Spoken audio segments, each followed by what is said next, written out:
Right, Matt. We've got to nail the intro this time. Yep. Okay, so... Yep. Go.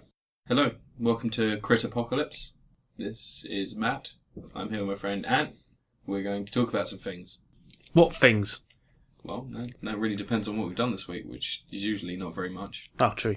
Yeah, I've watched my arse grow for many a minute this week. No, sweet. Yeah. So, you're starting this week because... You started last week. Yeah.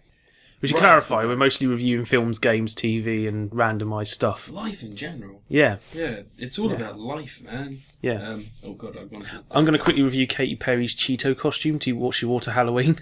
I didn't see it. Is it hot? It's her in a giant Cheetos costume, carrying a bag of Cheetos. I'm a fan. Yeah, 10 out of 10. 10 out of 10. Yeah, I'll put a picture up when I do the Katy video. Perry, to be honest, is... I'd say she was a solid 10 out of 10 in most aspects.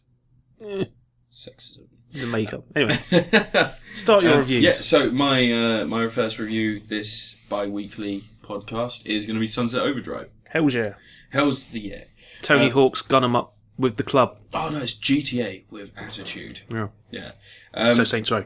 Yeah, yeah, a lot like Saints Row. It's a good game. It's a really good game. It's hard to describe. Like there are faults as there are with any game, but it's just really bright, really colourful, really happy. It's just quite nice to have a game where it's like, oh look, we can do this because it's cool. Yeah, I miss colours. I miss fun. Yeah. But it's the opposite end to something else I played, which we're going to talk about in a little bit, which is Wolfenstein. And Evolve, actually. Spoilers. Both of those. Yeah, spoilers. You don't need to listen any longer. I'm going to talk about those things. It's a great game, though. It's really fun. I've been playing it since Wednesday. I got a little bit early, so I've been playing it since Wednesday.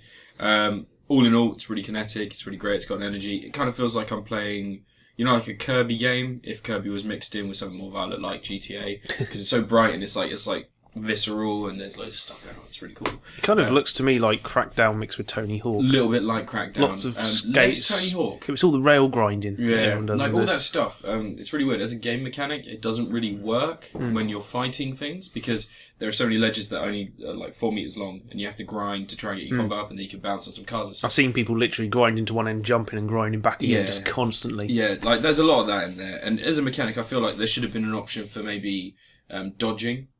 So, Dark Souls, like dodging and parrying and stuff, you don't necessarily have to be good at sword fighting and blocking, you can dodge and parry, and you can sort of work on that aspect of it. But no, it's literally just you need to keep moving, you need to keep going, you need to keep making moves in the game. But no, I really enjoy it. You can find ways to play it your way. Yeah, I'd give it a solid 8 out of 10. So I saw Guru Larry's video of it, and he said there's quite a few sections where the city isn't designed for jumping around and doing stunts. Like, you'll get ledges which aren't quite high enough for you to get to instead of having some sort of system where you could get up them. Oh yeah, there's stuff like that, but usually you'll find there is a way up there. Like, I think maybe... Like it says if you drop down to ground level, you're pretty much going to have to try and find your way back up again. There's no quick route to get back up. Maybe he hasn't got... spoilers, later on in the game you get like an advanced jump. Yeah. So when you land on something, if you press A, it like sort of doubles your jump height almost. So maybe he's not got to that point yet, because I find it really easy to get back up. Yeah. Like, really easy. And there's levels where, like, there's really horrible platforming levels in games like this, usually.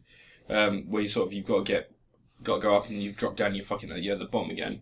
It's got those, but instead of going all the way down, Portal? Yeah. The portal gun, the yellow and blue.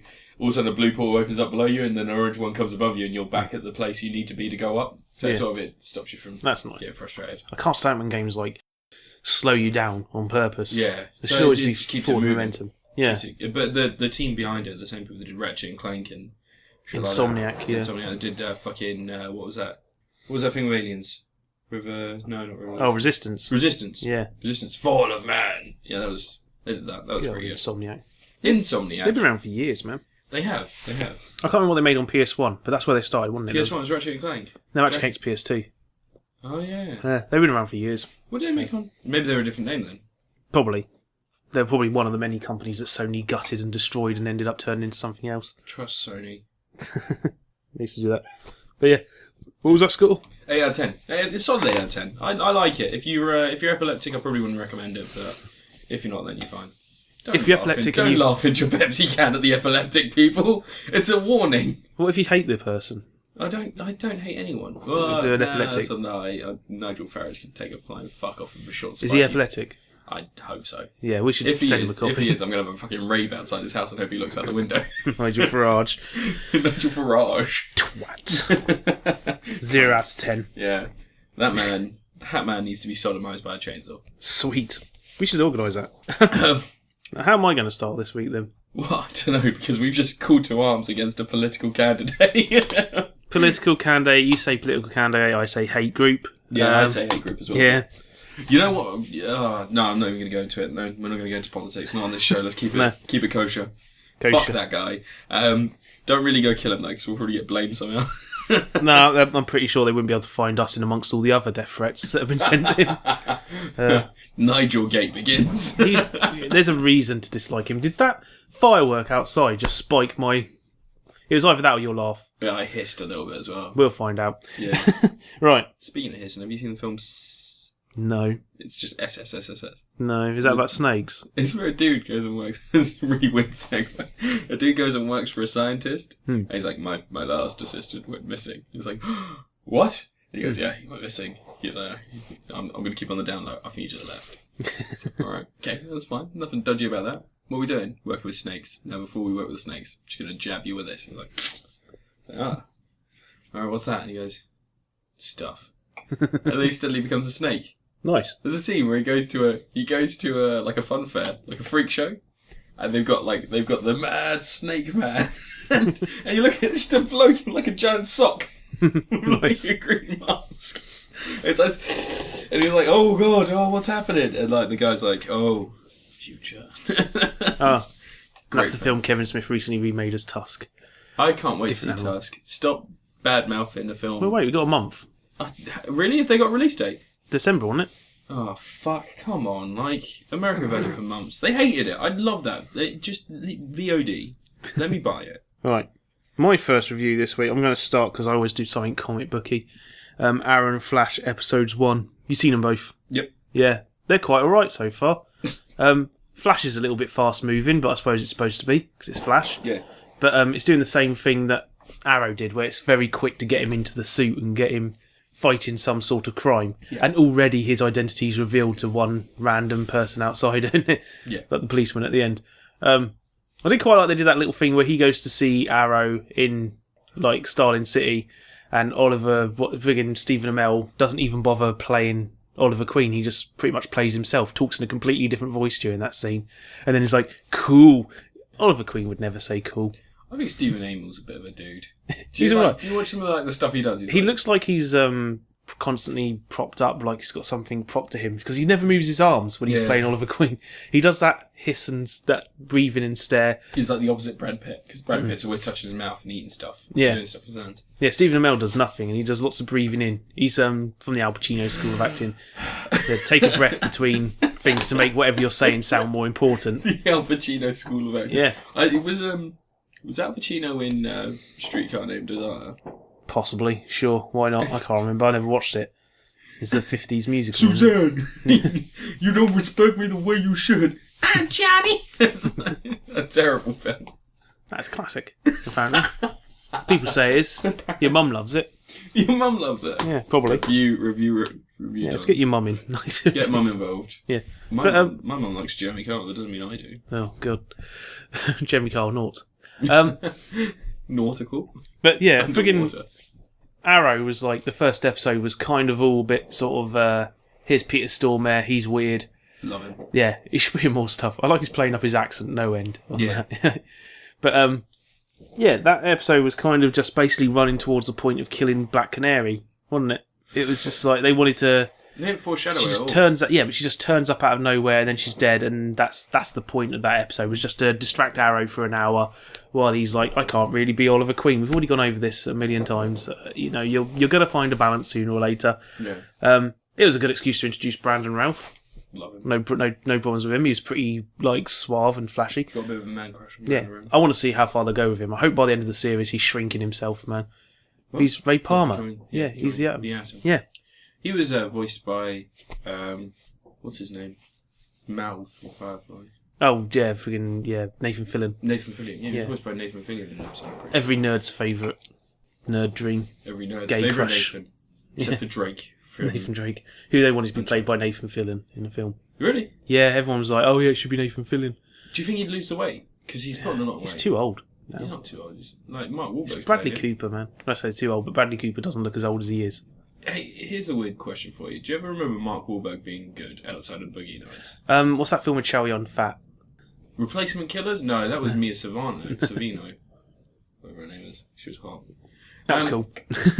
Yeah, alright. But yeah, those first 2 episodes have been really cool. Flash's got a nice light-hearted tone to it. A bit distracted by JD's brother from Scrubs being in it. I can't buy him as a scientist. The guy in the wheelchair who's like not like he's not. See, you said that. Faking paralysation. I always think Ed. Oh yeah. Yeah. Yeah.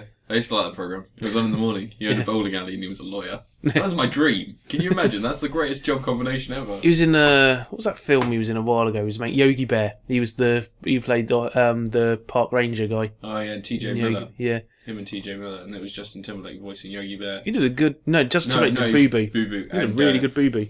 Yeah. Dan Aykroyd was Yogi Bear. God damn it, Dan Aykroyd, what are you doing? He's a mess. He's desperate to revive Ghostbusters. It's not going to happen in that form. If they make Bridesmaid circa Ghostbusters, and it is just some woman shitting in a sink whilst they fight ghosts, I'm going to be disappointed. Because I watched The Heat. I like Bridesmaids. Don't get me wrong, Bridesmaids, solid 7 out of 10, comedy, great, really diverse cast, and they don't diminish the value of either sex. But then you make something like The Heat, and you're just like, the fuck are you doing? It's like, I watched it and I was just like, I want to punch myself in the fucking face for supporting this and buying it. No, you bought it. I actually paid money to watch that. It's like you paid money for a Sandra Bullock film. It's paying money to envy the blind and the deaf. And don't say anything bad about Sandy Bullocks. She's in Demolition Man. Yeah. Yeah. That's Dennis Leary. That gets you a free pass. Dennis Leary's in that. Oh, everyone's in that, man. Jesse Ventura was in it. Yeah, he was, yeah. Yeah. What? But, yeah. Do you see any cows around here? What's in this burger? Rat. And he takes another bite. He just sort of shrugs off and takes another bite. Yeah. It's just like, it's a pretty good burger. Nothing wrong with rat. What? Take a shot on the chin. Sylvester Stallone, awesome. Well done. Yeah, I think they've both been pretty good. They've both got a slightly different tone to them, haven't they? Yeah. Like it's Flash. You know when you just recently watched series 2 of The Arrow, didn't you? Yeah, and just got through it, yeah. When they introduced it's not Barry Burton, is it? Is it Barry? Barry Allen. Barry Allen. Yeah, Barry Burton's the guy from Resident Evil. You were almost a Jill sandwich. Here, I thought you may need this grenade launcher. Well, I might fucking do. Why aren't you taking it? You take this lockpick for you, Jill, the master of unlocking. And I hope it's not Chris's blood. That's the classic line. Jill! Be Don't careful. open that door. What is it? Barry Burton, man. Barry Burton, what a fucking legend. Yeah. Played by Kevin Durand. Was he? Who also played Vasily Fett. He's played 2 of my favourite characters from fictional universes. Come on, Kevin Durand. But yeah, I thought they were both pretty decent. Nice way to start the series. Yeah, like I had my worry, like when The Arrow had Barry Allen appear in it. I keep thinking Wally West. Yeah. That's the other one. That's one thing, because the Ezra Miller, who's playing Flash in the films, is going to be Wally West. Is he? Yeah. It's the Wally West one. Would they tie it in? Because they said they're not going to, but I see absolutely no reason why you wouldn't have Stephen Amell's Arrow in there. If you want Green Arrow, he's awesome. Fucking nailed it. Yeah. And you could have Wally West and Barry Allen exist in the same universe. They have different origins. Yeah. Like, you could just have Ezra Miller do a cameo in the TV series. Be like, he runs past Barry Allen and goes, hi, and goes faster than him. Just a little bit more flamboyant. Yeah. Have you seen the film he's in? Perks of Being a Wallflower. What, the guy who plays Barry Allen? Yeah. Is he? No, not Barry Allen. It's Wally West. Ezra Miller? Yeah. No, not seen Perks of Being a Wallflower, because, You're not a teenage girl. Yeah. I have. Oh. Because I am a teenage girl. Yeah. Or at least I like locking them in That my explains basement. your small pert boobs. And my promiscuous sexuality. But yeah, he's in The Perks of Being a Wallflower, and that film, it starts off so light, so happy. You've got Hermione in there. Nice. And you've got Unibrow Watson. No. Logan Lerman, is that his name? That kid's smart. That kid does a lot of like film shit. But he's in it. Starts off really happy, and it's like all about the socially awkward kid, and then in the end it turns into like this whole thing about a kid getting molested and sexy. Just goes fucking Jesus, dark, man. And it comes out of nowhere as well.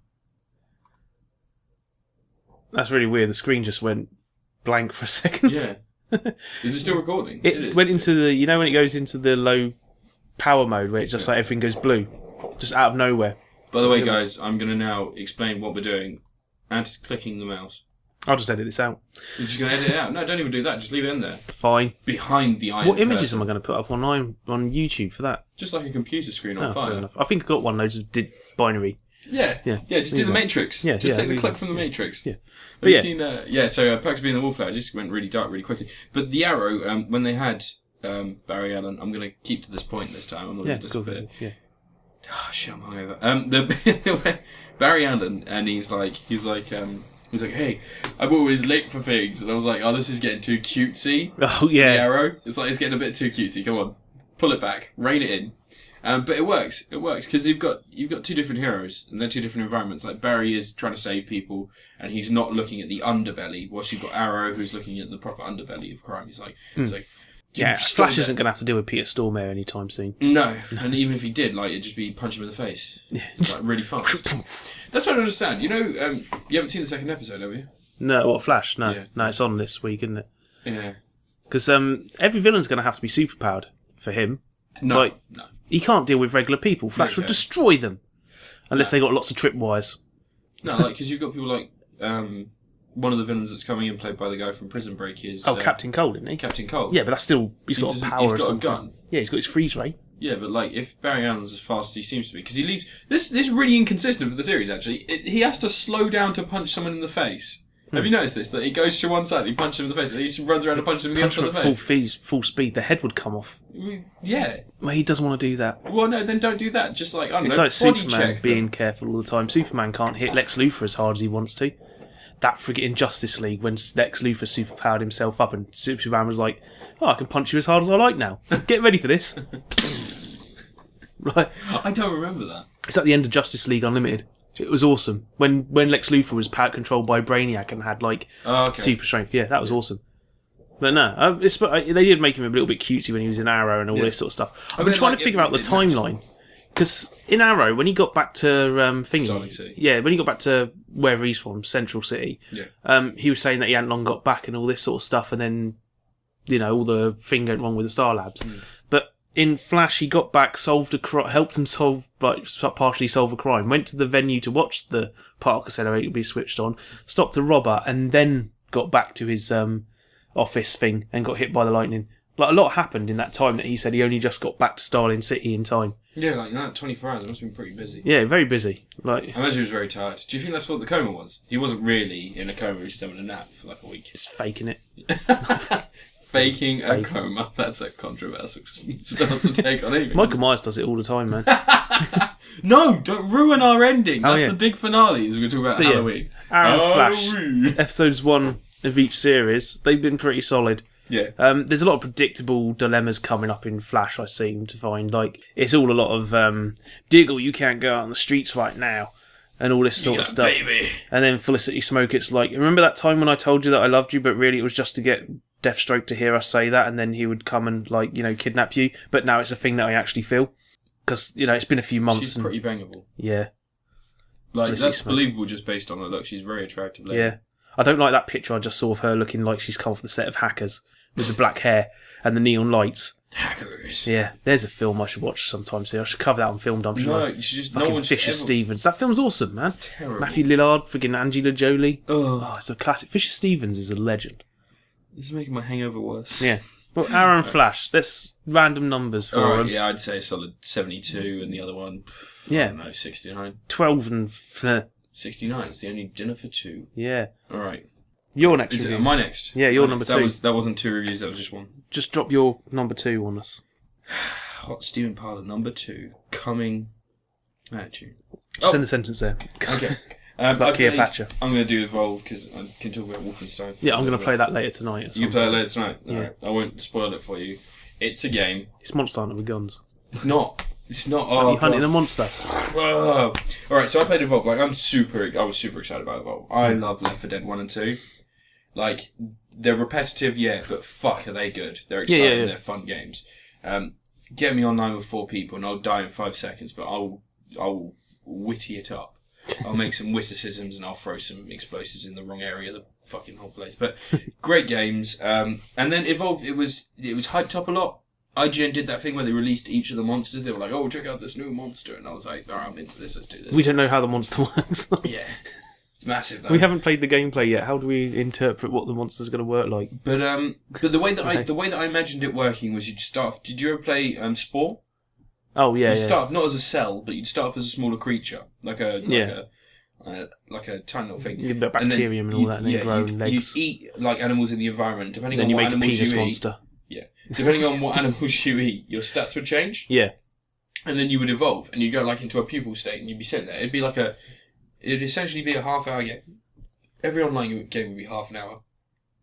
And in the end, after you'd gone through the pupal stage, if they couldn't find you, or you could like put false ones down. You know, it'd be really cool. It'd be like really expansive, and then you'd pop down. You'd be like, "Oh, final state! I'm in my final form. I've gone Super Saiyan 4 or whatever it is." And then you go chasing after people and shooting fire out your dick and stuff like that. Like go mad, basically. Yeah. You become Godzilla. It's nothing like that. It's so fucking weird. I can't even. I thought Evolve was like just you shooting giant monsters or some shit. See, that's what I thought. I thought. Well, maybe not, because I just gave you what I thought and it was completely different from that. But that's besides the point. It starts off with the Titanfall style thing. You're in a plane, you drop down, you're like, "Oh, we're getting ready for the hunt."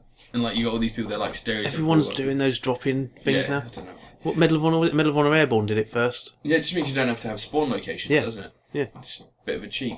But anyway, so Medal of Honor didn't have that. They had the plane thing. You just picked the spawn point. Medal of Honor Airborne, you could actually pilot your parachute down and land where you wanted to. It was actually quite cool, because it meant no one could spawn camp you. You could land wherever you want, Yeah, but they could shoot you out of the sky. And Section 8 did it as well. Oh yeah, Section 8 was shit though. Yeah. Yeah, atrociously bad. But anyway, so you drop down and you enter this thing, and your hint that the monster is about is there is a thing that pops up and it says, "The monster has scared some birds." So you run, and you run towards the birds that've been scared. Your monster has scared some birds. Yeah, the monster has scared some birds. And so you have to chase Your monster has lightly agitated a badger. The monster trod on a leaf, sorry.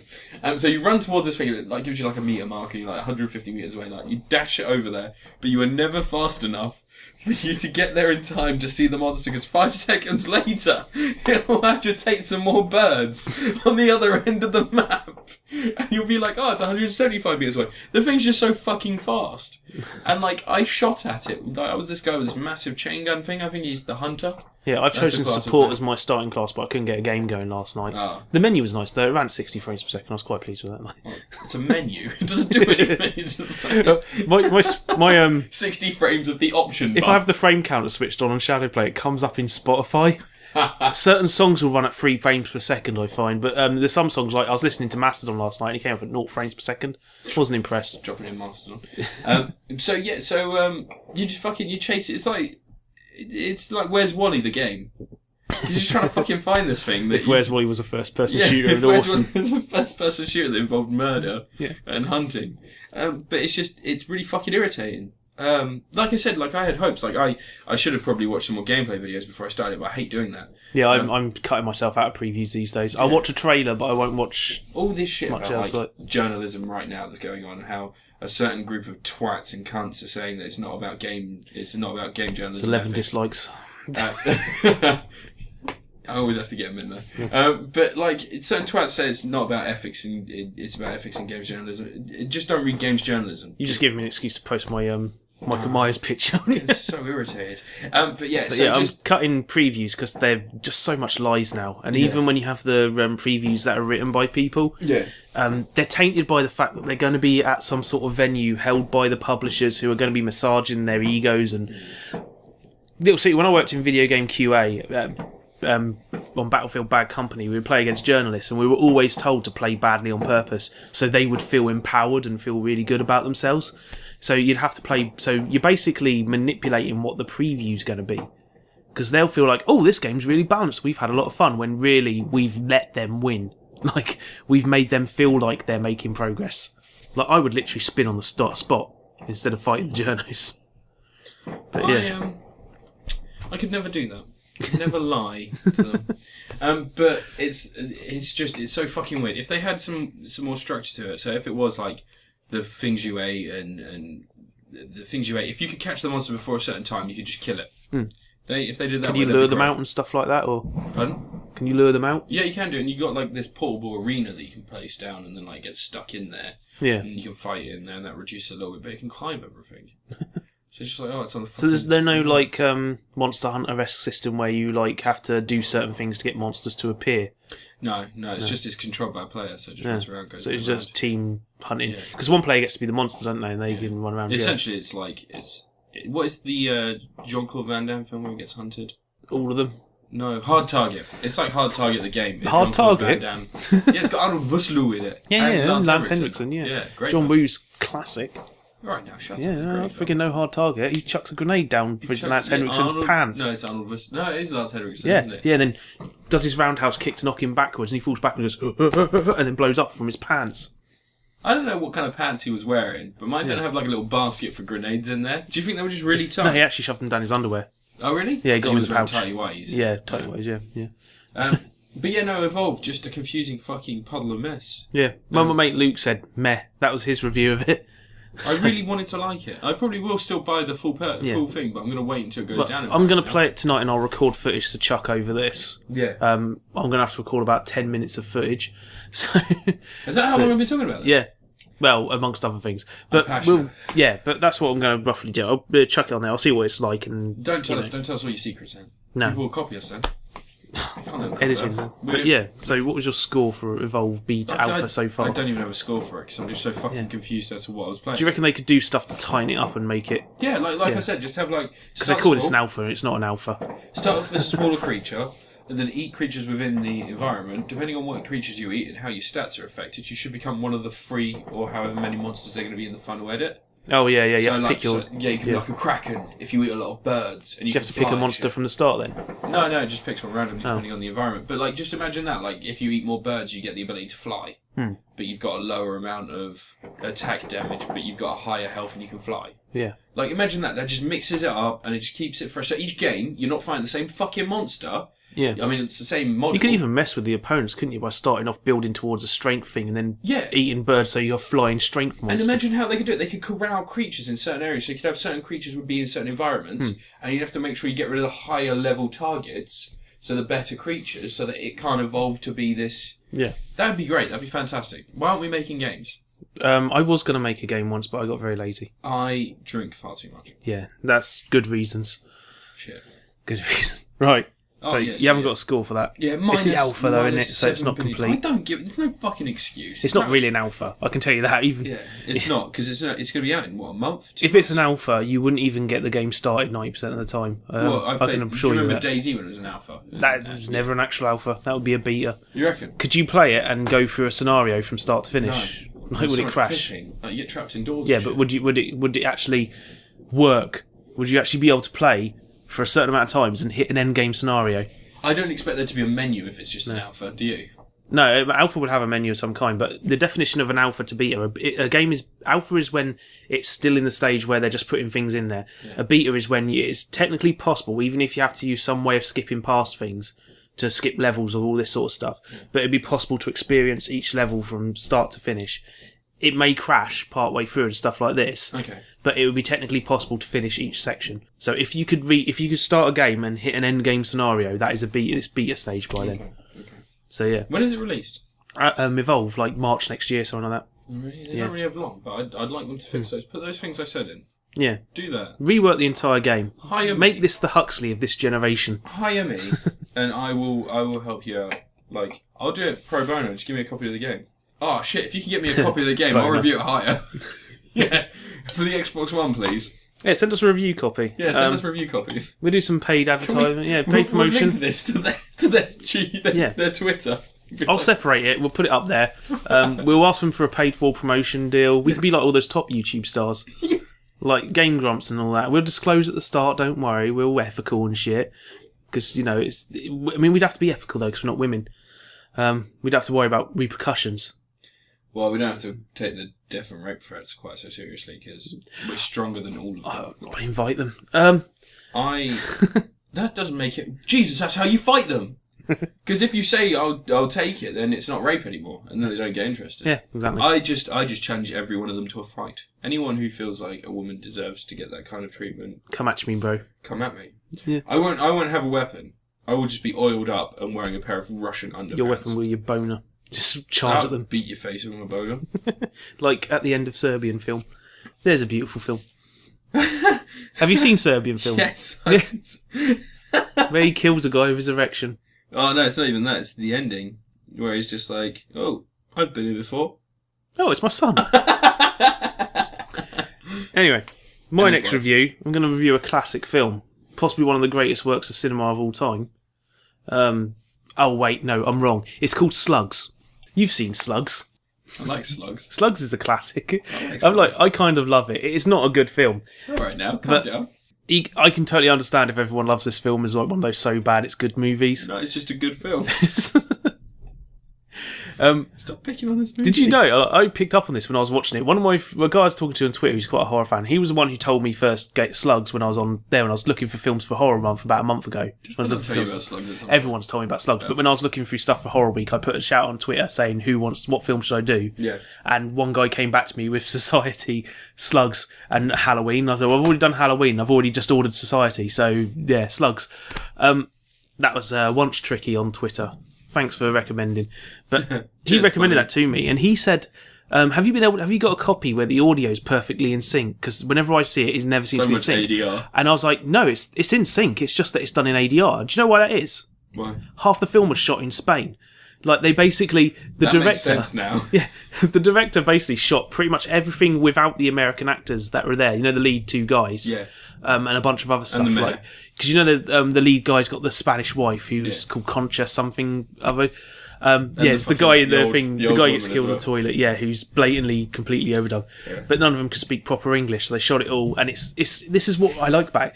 It's a film made in the sort of late 80s. It looks like it was made in the 70s. The music feels like it came from the 60s. Like the first part of the film was like ba-da ba-da da da da da like that. Oh, it's bell bottoms at one point. Oh god, yeah. Did you see them? But what I kind of love about it is that it reminds me of like Lucio Fulci giallo films. It's not quite a giallo film, but you have got unnecessary nudity. Well, I mean, not that nudity is ever unnecessary. Oh, you talking about the bed scene? Yeah. Yeah, you see a little bit of dick tip in that. For the ladies. You've got like typical giallo stuff. You've got the weird sound effects that are out of noise level with everything else. The slug noise that goes. Oh, it's the doors closing. Every time a door closed, it was like the biggest door in the world. Yeah. I love the British scientist guy. Yes, absolutely amazing. Just the bald guy with glasses. Yeah, at the end of the film, where he's like, "You wouldn't have completed it if it wasn't for him, Jack." Like, he's just so amazing. Like, he reminds me of Professor Frink if he wasn't quite so insane. Like, Captain without the flying. Whenever I watch a film that's got something like that, I always call him Captain Science. Captain Science. Captain Science. Did you notice when they captured the one slug, took it to the lab, and there was 3 slugs inside the thing? And the rat, the poor little hamster, they've stuck a fake slug to the back of. Like, you know when you see those things, if there was ever a documentary about how it was made, the staple gun would be somewhere on shot of them, and it was just a poor hamster. But yeah, everything about the film is just, it's a car crash, but Shut up. The thing with it, when it comes to being so bad it's good, I think, like, it kind of really teeters on the edge of just being bad. No, like there is film. No, it's inept, but I don't think it's quite Troll 2 inept. No, it's not Samurai Cop inept. It's brilliantly made. Yeah, masterful cinema. I think that you're missing the point. It's an ecological disaster. The freaking makeup effects, the gore effects are actually really cool. Oh, the woman's face, the old woman. Yeah, the one with them, and they're inside of her. They come out of her face. Yeah, well, the dude's eyeball explodes with the friggin' yeah. That one random bit where it cuts to a guy in a shed in a like the lettuce, like the place where all the lettuce is being stored, and he's just like decomposing. His stomach just explodes, and then later you hear about it on you hear him say, "Oh, the police have gone to investigate some dude who's died at like a vegetable storage closet or something." But that just like it just cuts to that. Like there's no narrative thread that leads to that. They don't see that build up. The teenagers that exist, like the one girl gets killed. Fuck each other and die. No, they're only there because at one point earlier in the film they mention that his wife is a teacher, and they have a scene of her at school. So now that the school kids have appeared in the film, they have to be characters too. So they have to have a like sequence where they're having a party in the middle of the woods. And it costs a lot of money for extras. So why do the slugs drag her body away? My favourite bit Because I laughed at this, and I don't know if anyone else would. But they're in the sewers. He puts down the bag of meat or whatever they've brought to distract him. They walk around the corner. They go, "Oh, we should distract him." And then he walks back and picks up the bag of meat. Like, why? He's considering where to place it. He's trying to see where it looks best. Feng shui. It's all feng shui. Nothing happens while he's gone. Like, it wasn't like, "Oh, I'll go back and get it," and then something bad happens to his friend. He comes back, and then the bad thing happens. And then he just climbs across the pole over the top. When they were like, "Oh, how are we going to get across this?" Like, it's really weird to liken this to... Have you seen the film Spiders? I think so, yeah. There's spiders, ticks. There's loads of films. Isn't Spiders the Wes Craven film? Sharon Stone's in it. No. Really early. God, that sounds high budget. No, I'm talking about Gary Daniels or Danfold or whatever. If Gary Daniels is in it, I need to watch it. Gary Daniels. Wokin's legend. Gary Daniels. I'm going to look it up and make sure. But no, it comes from a long line of those creature features where there's a final boss and there's no final boss. Have you noticed that? Spiders, 2000 or 2013? 2000. Because there's a new film last year. Oh, wow. Is that the third in the Spiders trilogy? Is that the finale? This one's got Lana Parrilla, Josh Green. That's it. Yeah. Yeah, it's terrible. Well, I guess I should find this film then. I've got it if you want a copy. Sweet. So it comes from a long line of films where it's a really weird film because it doesn't follow this narrative. But usually the creature, whatever it may be, mutant or otherwise, it attacks the villagers. Instead, they find a way that they can stop it. And then as they go to the place where they go to stop it, it's always the perfect environment for that creature to thrive. There's a massive one. Like a fuck-off van-sized slug. Yeah, this needed a giant slug. And it doesn't have a giant slug. What if all the slugs banded together into a giant slug? They Voltroned up. No, because you're talking about society now, and we've got to stop that. Oh, That's society, later. Man, that film goes full Cronenberg. Yeah, it does go full Cronenberg. I managed to fit a reference to Rick and Morty into my review thanks to that because film. the Cronenbergs. Yeah. God damn it. No, yeah, society does that. It has the whole... But it's usually the way that a horror film builds. There's always that final conflict, because once the final scene has to be an stuff, explosion. It's the cum shot of the film. It's an explosion, or it's a giant creature that you shoot with a harpoon gun whilst it's got a gas tank in its mouth. You know, it's anything Smile, like that. Smile, you son of a bitch. The scene in Jaws, my favourite scene in Jaws is the one that most people don't remember. It's the one where the captain has the beer, he finishes off a beer and crushes it, and it cuts to Richard Dreyfuss, and he's got the polystyrene cup with tea in it, and he finishes his tea and then crushes the polystyrene cup. It's just like machismo done. Jaws. But anyway, yeah, so slugs, I love slugs.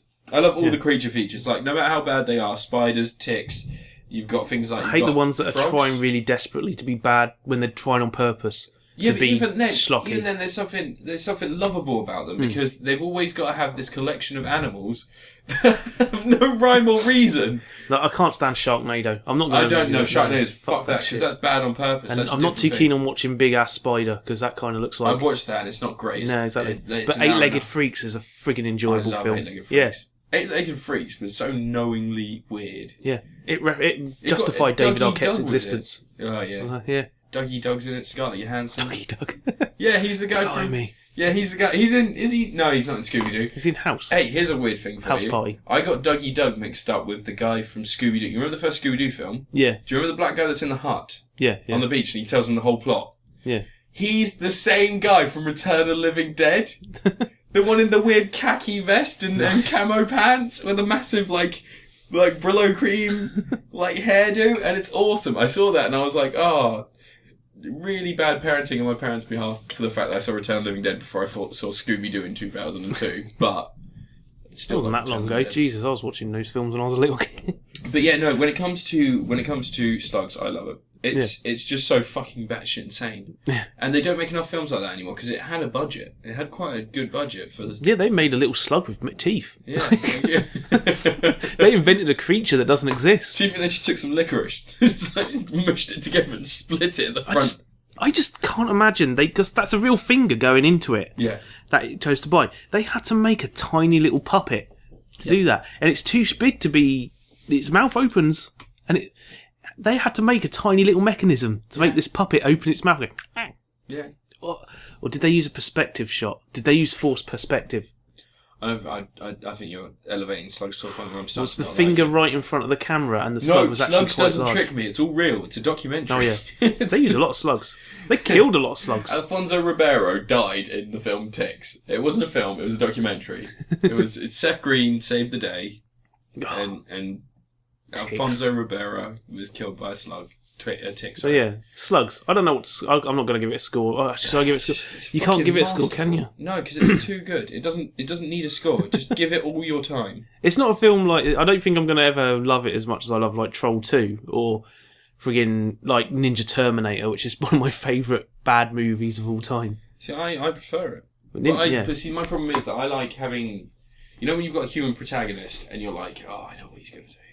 With Slugs, it's like, what the fuck are they doing? And that's the point. It's just the like 20-minute period where he's just going from person to person to convince them to do something. There's a scene where he goes to the mayor and he goes, you need to shut the water off. And he goes, are you stupid? We've got people visiting. And it comes back again and he goes, slugs! They're man-eating slugs.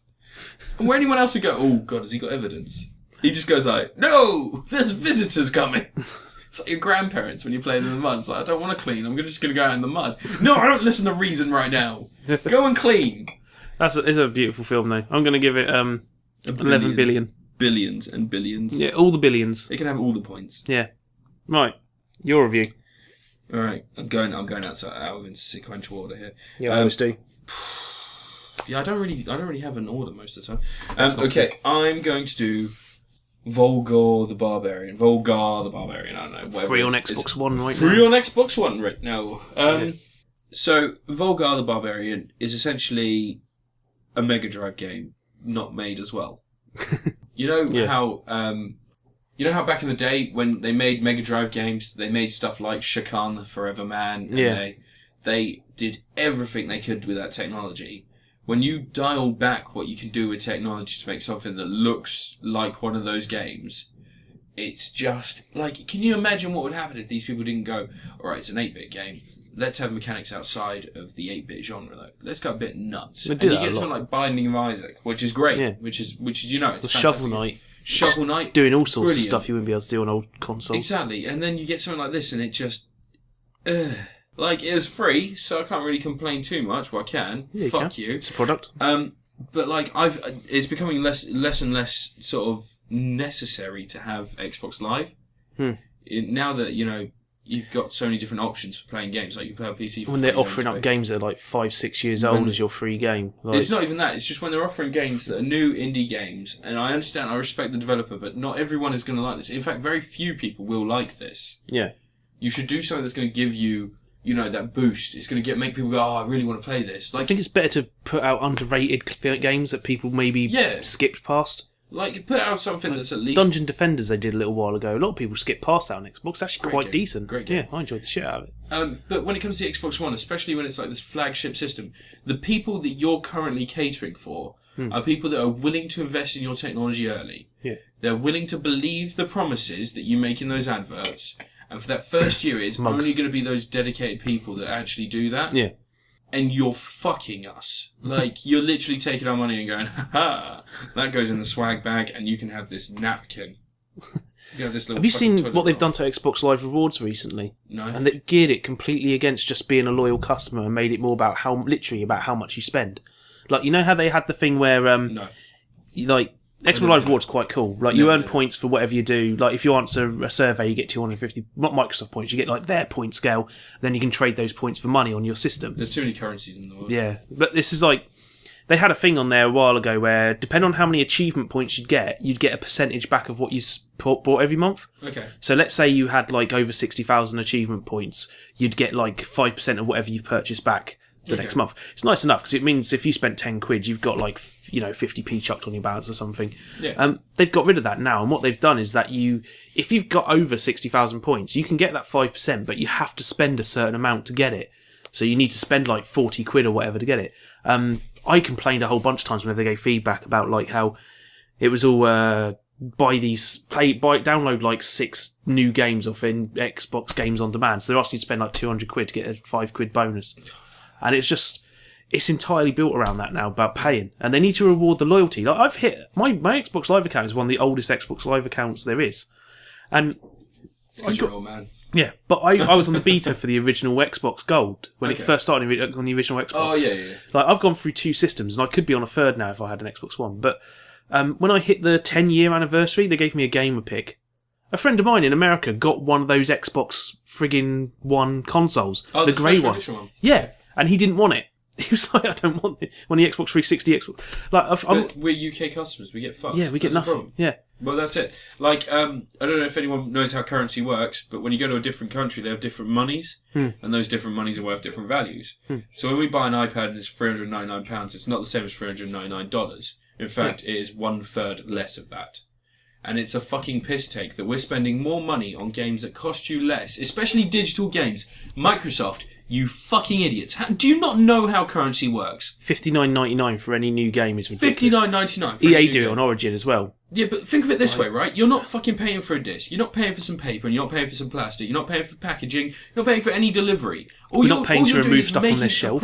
Yeah. It's not taking up storage. 40 quid is all I fucking ask. A reasonable cost is all I fucking ask. And until you're willing to do that, no one's going to buy digital games. Yeah, like Steam got the idea right, and why aren't other companies just ripping them off? EA have started doing a bit on Origin. The free game they do every month and those free trials, that's quite smart. But they still putting Sims 4 up there for $59.99. Yeah. And the $59.99 version is the one they'll show you first. And also, check this, right? I bet you'll go on the American one and it'll be $59.99. Yeah. Or it'll be an even more fucking shit in your eyes. It'll be $49.99. A couple of years ago, when it was Battlefield's 10th anniversary, they did, in America, it was $10 for any Battlefield game. Yeah. Over here, it's £10. So I'm like... Do you not understand how currency works? Yeah. As a business, what do you think is happening? Because your consumer base is shrinking. The more times you do this, the more people buy a PC. And the more people buy a PC, the more people that get fucking Steam. And as soon as you get Steam, and you've got the Humble Bundles, and you've got all those options, no one's going to be buying consoles anymore. People wise up. Money isn't infinite for people, right? You're just fucking us. You're making those people that are loyal angry and abusive towards you, and we hate you. I think Xbox Live Gold, what would be really nice is just a simple thing. Not that because I can't stand player entitlement. There's a lot of gamer entitlement. But I think if you're paying 40 quid a month, it wouldn't hurt to maybe knock 10% off your first transaction on Xbox Live that month. So like instead of £40, you use £36 for your first game you buy that month. Yeah. So if you so that probably costs them less money over the year. But you know what they wouldn't do that for? You know why they wouldn't do that? Because there'd be 4 quid they miss out on. Yeah, because they don't want some of the money or most of the money. They want all the money. Yeah. Just fuck it. What is wrong with people? Like, do you understand? Yeah. Like, no what were we reviewing? Volgarr the Viking. Volgarr the Viking. It's a decent game though, but it's not. No, it's not. It's not worth getting on Xbox One. It's not a HD game. It's not this great system showing off like awesomeness. It's certainly a step down from Guacamelee, you'd say. Yeah, because Guacamelee is amazing. Yeah, freaking even Chariot game. Chariot. The stuff that goes on the screen. I played that. Pretty good. Yeah, it's pretty decent. But just when you're not even throwing scraps, when you're throwing a picture of the meal you ate 2 days ago to people, it's not a donation. It's not you entertaining your client. It's you fucking us. Yeah. I've had enough of it. That's the problem. Like, you watch PS Plus, and they get 2 indie games. They get like 6 games a month, don't they? Now 2 new indie games. They got 2 for PS3, 2 for PS Vita, 2 for PS4, and they're always indie games, right? And they always get 2 of them. Microsoft could do the exact same thing, but they won't. Because their dick is so firmly lodged in one They chuck full-blown games up there as well on PS4, PS1, PS3, which is quite smart. Yeah. I've got blooming Costume Quest on my PS3 from one time I was on Xbox, on PlayStation Plus. Yeah. Because it was one of the ones where if you downloaded it, you kept it afterwards. Do you think it's the difference between, is it Japanese Sony? Sony is a Japanese company, but PlayStation Plus was an invention of the American side. I think it's that Japanese company just honouring their customers, their clients, whilst you've got the American company, which is Microsoft. Yeah, Microsoft is very much how can we get them to pay company, rather than how can we ask them to pay. Like, Sony have added value to it. Like PlayStation Plus at first, when it was all games, that was quite cool. Yeah. But you had the online for free, but PlayStation 4's online is much better than PS3's online. No, it's not. It's not great. I don't know. I'd never had. PS3 was a nightmare for me. Yeah, absolute nightmare. Xbox, it's good, but like the problem is that it's just, I'd rather they just fucking wise up and be nice to their customers, because they're not going to have any soon. The world of free games and cheaper games and all that shit is coming in so quickly. Yeah. It's getting to the point now where you fucking get left behind in the dark. They're chucking out Volgarr, the scraps. Yeah. Well, it's on Xbox 360. What was it? Red Faction Guerrilla, which is good. Yeah, it's a full game. But 6 years old. Yeah, and Viva Pinata too. I'm a massive fan of Viva Pinata. I've got the original Viva Pinata in that special edition plastic box. The one that was like... It looked like a kid's game. Like one of those, those Bob the Builder DVDs with the handle on the top of the case. Why was that game marketed to kids? It's about animals fucking. Yeah. Slaughter, you just kill them. Like you smack them with shovels. You kill them, fuck people. Yeah. But yeah, just Volgarr the Barbarian or whatever it is. Viking, yeah. Is it Viking? Yeah, Volgarr the Viking, yeah. It's an alright game, it's just, it it wouldn't feel out of place on just a phone. It doesn't feel like a console game. It doesn't feel like they've had much time in it. It's just I wouldn't recommend it. Sweet. What am I going to review next? I don't know. It's a bit of a downer now. I'll review something you know nothing about. Go for it. I'm going to review last week's WWE pay-per-view, Hell in a Cell. Woo! Which, I like my wrestling. I don't watch Raw and SmackDown every week because I don't want to watch 5 hours of rematches and repeated content and recaps and crap like that. So I just watch the pay-per-views pretty much because that's when stuff happens. And the show got off to a really good start. We've got 2 wrestlers who are friggin' amazing right now, Dolph Ziggler and Antonio Cesaro. They're both excellent. Neither of those names were Ultimate Warrior, so I don't know what you're talking about. He's dead. What? Ultimate Warrior died. When? 2 days after WrestleMania this year. He did his Hall of Fame induction at WrestleMania, came out on Raw, gave a little bit of a speech, and then died the next day. Literally dropped dead, leaving his hotel. Oh. Yeah. But yeah, they had a match. It was a 2 out of 3 falls match. I love 2 out of 3 falls matches because I like the idea of them vying back and forth, proving who's best. It's a really good way to settle a feud, as it were. But it usually only works when you have 3 falls, and this one only had 2. Like Dolph Ziggler won both, which made Antonio Cesaro look weak. But it was a decent match while it lasted, but way too short. And they have followed it up with a whole bunch of matches I gave 0 shits about. Like they had a tag team match, which was a decent match, but I don't need to see the Usos, who are basically, you remember Rikishi? Yeah, it's his kids. He's got twins. What? They're wrestlers. What? Yeah, they're in their 20s, man. Rikishi's old. Yeah, but and they were going up against Dusty Rhodes and such kids, Dusty Cody. Rhodes sounds like Goldust. Oh, right. Yeah, and his other kid, Cody Rhodes, who is now Stardust. They basically both got their glammed up gold face paint gimmick going on. This is why I don't watch wrestling. But this is like the 3rd month in a row, I swear I've had that match. Oh, really? But the middle of the card, one thing I'll give him credit for, this was excellent. The main event wasn't like John Cena. It wasn't even main eventers. The main event was the feud that people cared about the most, which is 2 wrestlers, Dean Ambrose and Seth Rollins. They've not been in WWE for long, like a year and a half, I'd say. Okay. Maybe 2 years now coming on. They were in a team called The Shield for a long time. Shield ran wild, people loved them. The thing that they do Michael really Chiklis. well... Michael Chiklis was their manager. The thing that The Shield did really well, and what Dean Ambrose and Seth Rollins get, is they remember how chaos can be really entertaining. Yeah. And that's what the 90s wrestling had. Like late 90s, early 2000s, the Attitude Era was all about crazy shit going on, and ripping people's clothes off. People just they wouldn't just bounce into the turnbuckle, they would throw themselves into it with everything they've got. If they were going over the top rope, they wouldn't do the nice safe one where they put their hand on the apron and fall. They would just launch themselves straight over it, and that's what they do. They put everything they've got into it, and their main event was awesome. It was a Hell in a Cell match, because obviously it's a Hell in a Cell pay-per-view. There was 2 Hell in a Cell matches on the card, and during the build-up to it, Mick Foley came out and chatted to them both. Mick Foley no way! Mick Foley has a bit of a background with mask? Dean Ambrose, because the original plan to bring Dean Ambrose in was they were going to do this whole thing where they were arguing with each other over Twitter, and then they were going to bring it into the show. Twitter, how wrestling has changed. Yeah, they actually used Twitter for feuds. But as a way of calling a reference, because this match, I won't going to say it was a brilliant match. It was a messy match, but it was like a love up to the Hell in a Cell matches that have happened in the past. They started the match on top of the cell. Dean Ambrose goes to the top of the cell. He had a kendo stick thing in a quiver. So he goes to the top of the cell and he's calling Seth Rollins up. And Seth Rollins sends his stooges up there and then goes up after him, and they have a fight on top of the cell, which is how friggin' Mick Foley's Cactus Jack versus... Was it Triple H started off? No Mercy. He starts off on top of the cell. Always one against versus Undertaker. Was it Kirk Douglas or Michael Douglas that played Captain Jack? Cactus Jack. Cactus Jack. No, it was Mick Mankind versus Undertaker was the one started on top of the cell. The new cell they have now is much taller than the old one. You can't throw someone off the top of it. It's like a good 7 to 10 feet taller. Also, although it's bigger, it's a downgrade really, because they used to throw people off there. But they still did a spot off the side of it. They were halfway down the side. They were smacking each other around, bashing each other's head into the cage, and then both of them fall off and smash through one of the announce tables each, because there's 2 announce tables there. And so it was a good 15-foot fall.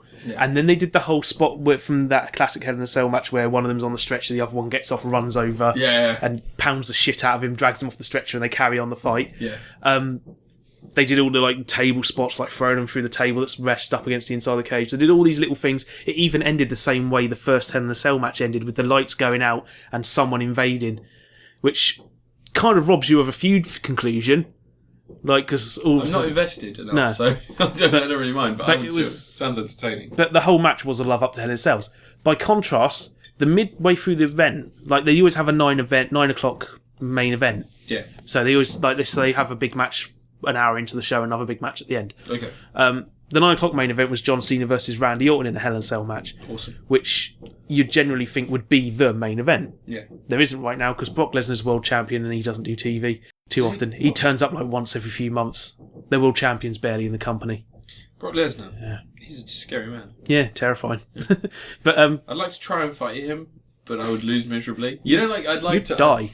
I wouldn't. I don't think he'd kill me. I think he'd probably. Aim for his kidneys if you're going to go for him because Why? he had to have his stomach, like loads of his intestines removed and stuff. That's why he's not in UFC. Why? He had a condition that was rotting his intestines up, almost Crohn's killed him. disease. Yeah, something like that. Yeah, he had to have his guts removed. Poor bugger. Probably I'm surprised he doesn't have a colostomy bag. But friggin' Even if he did, he'd probably still fight people. yeah, John Cena Randy Orton's Hell in a Cell His match special move could be he removes it and pours it in their mouth. strangles them like No, in no, Ricky, just Legend like of removes Ricky. it. No, pulls out his intestines and strangles them like Just in like he goes, Legend Story of Ricky O You'll eventually die of diphtheria. or Ebola. Or Ebola, Yeah. depending on if he's got Ebola. But John Cena Randy Orton midway through the event proving why for about the 5 billionth time because Jesus we've had this match. They even referenced during the match that they've had a Hell in a Cell match a couple of years previously, yeah. like the exact same I'm match. imagining something very similar to Star Wars. I've seen them just those two have matches too often. They're not even got good chemistry together. It's like they don't even put on great do you not matches. think they could be a real, like a real couple? But it's not like Rock and Stone Cold. You don't get into it. Yeah. Like, Well, yeah, but see, the reason you got into Rock and Stone Cold is because you've got an unbelievably charismatic object meets an immovable one. yeah, just they're both freaking men. They've had that energy. Yeah. But John Cena and Randy Orton don't. Randy Orton's a very different wrestler. John Cena just is a charisma Do vacuum. you think if you visited Stone Cold Steve Austin's house, he'd have his waistcoat hung up in the door? All of them. Like a Like, it's just like a rack of waistcoats. When he goes to dress up, it's just like a row of waistcoats with short jorts. He's got like formal ones. yeah. Just like The Rock. I imagine The Rock's got eyebrows. Like, just hung up on the wall, like, famous eyebrows. Of his butch lesbian look that he used to have in the 90s. Yeah. With his polo neck shirt and his fanny pack. Yeah. No, that was when he used to play American football when he was a kid. Yeah. Yeah. Butch lesbian. But, But, hot. yeah, that Randy Orton, I can barely remember anything of the John Cena Randy Orton match. Like, it was dull as I don't know who these shit. people Randy Orton, do you remember Cowboy Bob Orton in the 80s? He used to always have a broken arm. are. No. Oh, he was a legend, man. John Cena's, John Cena. Yeah. I know who John Cena is. Yeah. He's that guy who dresses like a preppy... he was in the Marine. And 12 rounds. That was an awful film. 12 rounds is good. I will defend 12 Which rounds. one's 12 rounds? Die Hard with a Vengeance. Like the one where it's the one with the guy who was in the one. Queer as Folk wants to challenge him. Yeah, I like that film. Terrible. It's Die Hard. It's Die Hard with a Vengeance. But yeah, that match was dull, and that's the thing with it right now. I'm glad they went with Dean Ambrose, Seth Rollins as the main event James Earl. because it was a cool match and everything, and they deserved it because they had the most interesting feud. But generally, they don't. Generally, they would chuck Randy Orton and John Cena in the main event and rely on them. So maybe this indicates a change in direction for them, that they're willing to gamble on someone else. Like they're willing to gamble on someone who isn't the world champion and isn't someone that they've spent ages building up or just thrust into the main event that they've chosen. They're willing to go with the person that the fans have chosen as their wrestler of choice. Wait, are you saying there's a chance I could fight in King of the Ring? If you get the fans on your side. They don't do King of the Ring anymore. Guys, tweet Matt WrestleMania. Matt for champ. No, Matt WrestleMania. 31. That's the next one. That seems like a long way away. It's April. Alright, yeah, Matt WrestleMania 31. I'll get myself in shape. Yeah. I'm already close. Yeah, Butterbean had a match at WrestleMania once. Alright now, I'm not that fucking massive. I'm barely even I'm not even weighing the same as Butterbean's tit. Drew Carey was in the Royal Rumble once. What? Drew Carey was in the Royal Rumble. Fuck off. Yeah. See, this is there was Floyd Mayweather fought Big Show once as well. Yeah, that was hilarious. Just fucking atrocious. Floyd Mayweather broke Big Show's nose. Oh, just fucking atrocious. But yeah, Hell in a Cell. He can read It's like directions. Hell in a Cell. We're gonna say It's a bit mean. 6.4. I didn't watch it. I don't fucking care. It sounds like EastEnders to me nowadays. Yeah, it's a soap opera. It is literally a soap opera for men. Read For your American men. review your thing. Talk about my thing. Let's have a look. Let's talk about your thing. I'm no longer hungover. You'll be happy to hear. You should eat more flapjacks. No, I ate 2 of the flapjacks. And I've also been drinking, so I'm now just getting back to being drunk again. So this is fine. I'm probably going to get more belligerent as time goes on. Alright, so this week I watched a little-known movie called The Judge, starring Robert Downey Jr. and Vincent that's the one he keeps tweeting about. Yeah, Vincent D'Onofrio and Dax Shepard's in it. I think Vera Farmiga's in it. Mm-hmm. Yeah, she's in it. And who's the old dude? Robert Duvall, yeah. I'm a massive fan of courtroom dramas. Probably seems a bit out of place when I watch Slugs, but I really like courtroom dramas. The more dramatic, the better. Things like, I hate saying this, but John Grisham's A Time to Kill. I really like that film. Mostly because I hate racists, and I love it when they get shot. But when it comes to The Judge, it's a very slow boiling, and it's a very aware of who it has cast film. So there are moments where you have panning shots of Robert Downey Jr. riding a bike, and it's just like, oh, it's Robert Downey Jr. And there are moments where Robert Downey Jr. says something cool, and it's not cool because this man's someone who's stern. It's a 5'9" person talking to a 7 foot tall giant who could easily tear his head off his shoulders. And that's not a stab at Robert Downey Jr. at all, but it's just a film that's so knowingly built around the idea that they have Robert Downey Jr. cast in a role that I don't think normally he would take. I've seen The Soloist. Soloist is a very good film, and it's a similar role to that, but Jamie Foxx, wasn't it? That was the one with Jamie Foxx, yeah, but it's a less tender. He's less people forget that Robert Downey Jr. was an actor and not a character. Yeah, and that's the problem with this. Like, actually, you say that, I don't forget all because I've seen Zodiac. Fantastic. But then again, he was kind of Downey Jr. in that. He was the eccentric one. Yeah, but saying that someone's eccentric and saying that that's the only character they play are two different things because there are different types of eccentrics. I'm not going to argue because it's apples and oranges as to whether you like something or not. But in this case, The Judge, it's so fucking aware that it's got Iron Man in a role. Yeah, and I like the film. I think it would have been better played with someone who was maybe less prolific. Dax Shepard's actually wonderful in it. He's quite good. There's a nice little scene that before he goes in, Dax Shepard's nervous. And he's like a small town lawyer. It's a bit quaint. And on the side he does I think he does woodworking. And before they go in to do the court case, because Robert Duvall is accused of murdering someone, as they go into court, just before they go in, he gets nervous and he has to throw up. And Robert Downey Jr., clearly having come from him, he's a lawyer as well. He leads him over to the grass and he says, "You throw up here because it won't splash on your shoes." And that's just nice little moments like that. Fantastic, really underplayed. And you know, those are the kind of moments that I could see someone like oh god, this is going to be a little bit controversial. Like a Robert, not a Robert Downey Jr., like a Mel Gibson from 20 years ago playing. Yeah. You know, it seems weird to say, but like Mel Gibson from 20 years ago. Before he was a racist, because he didn't have those views back then. Yeah. Before he was a racist and before Twitter, because there isn't that much to do with phones in there. They aren't, you know, technology isn't a big factor.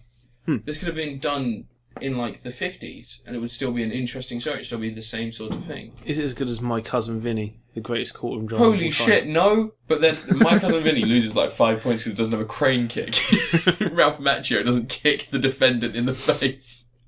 And added points for Joe Pesci. Joe Pesci. Yeah. These shoes! Do I amuse you? Shut up, Joe Pesci. No, you're not funny. Go back to being a gangster. It's like, okay. Lethal Weapon 3. God damn it. You blew it up, guys. You ruined it.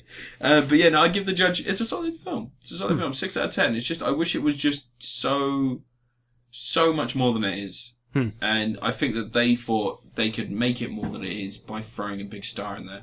It's definitely got the whole cast everyone thing. Yeah, it's got a generic courtroom picture. You know, the one with the guy's eyes? Does it have a bit where tensions rise in the courthouse and people lead shouting? Yeah, and it also has one of those bits where clearly that's not how a court operates, but they do it anyway. And like they continue questioning after someone says they're done questioning. Yeah. Once you're done questioning, if you declare you're done questioning, you go and you sit down. You don't continue questioning, but he does it anyway.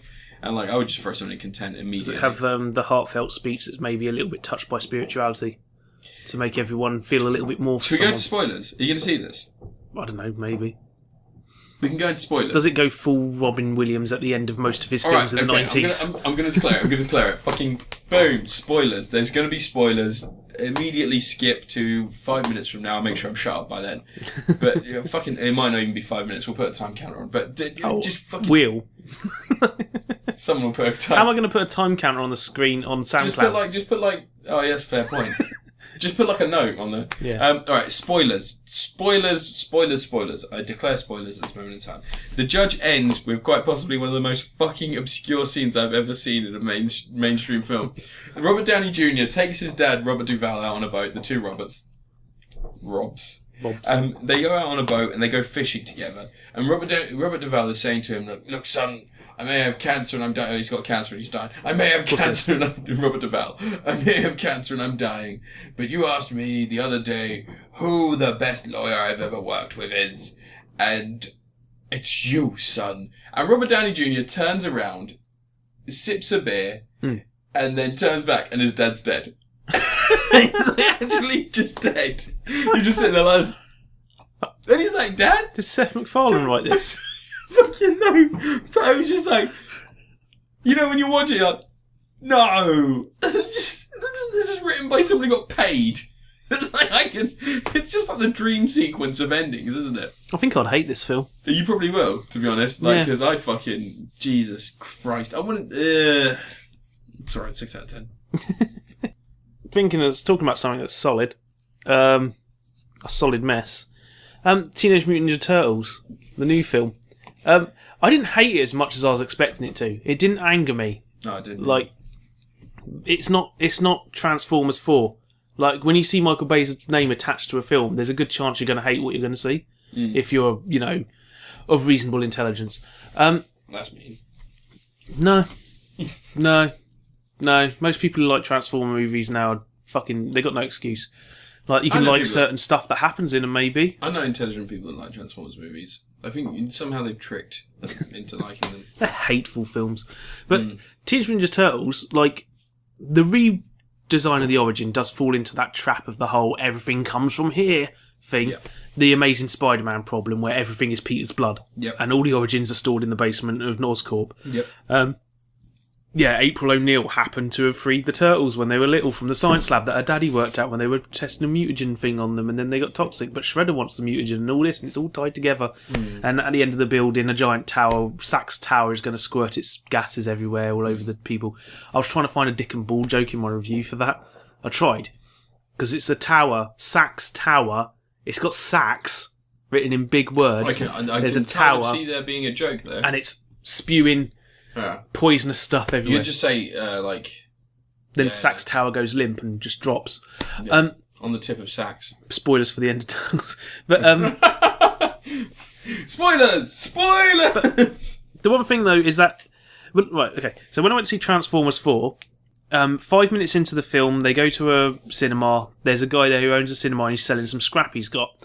And he's a guy dressed in cowboy boots, talks with an effeminate lisp, hates his father, is resentful towards his father, and when they shake hands, it visibly shows he's got a limp handshake, like a limp-wristed thing. Like, 5 minutes into the film, and you're being hateful towards gay people. You're doing this horrible gay stereotype. Yep. There was none of that in Teenage Mutant Ninja Turtles. Are you sure? There was none of it. There was no black guy who talks about the po-po coming, get off my grandma's lawn. None of that shit. Shalob.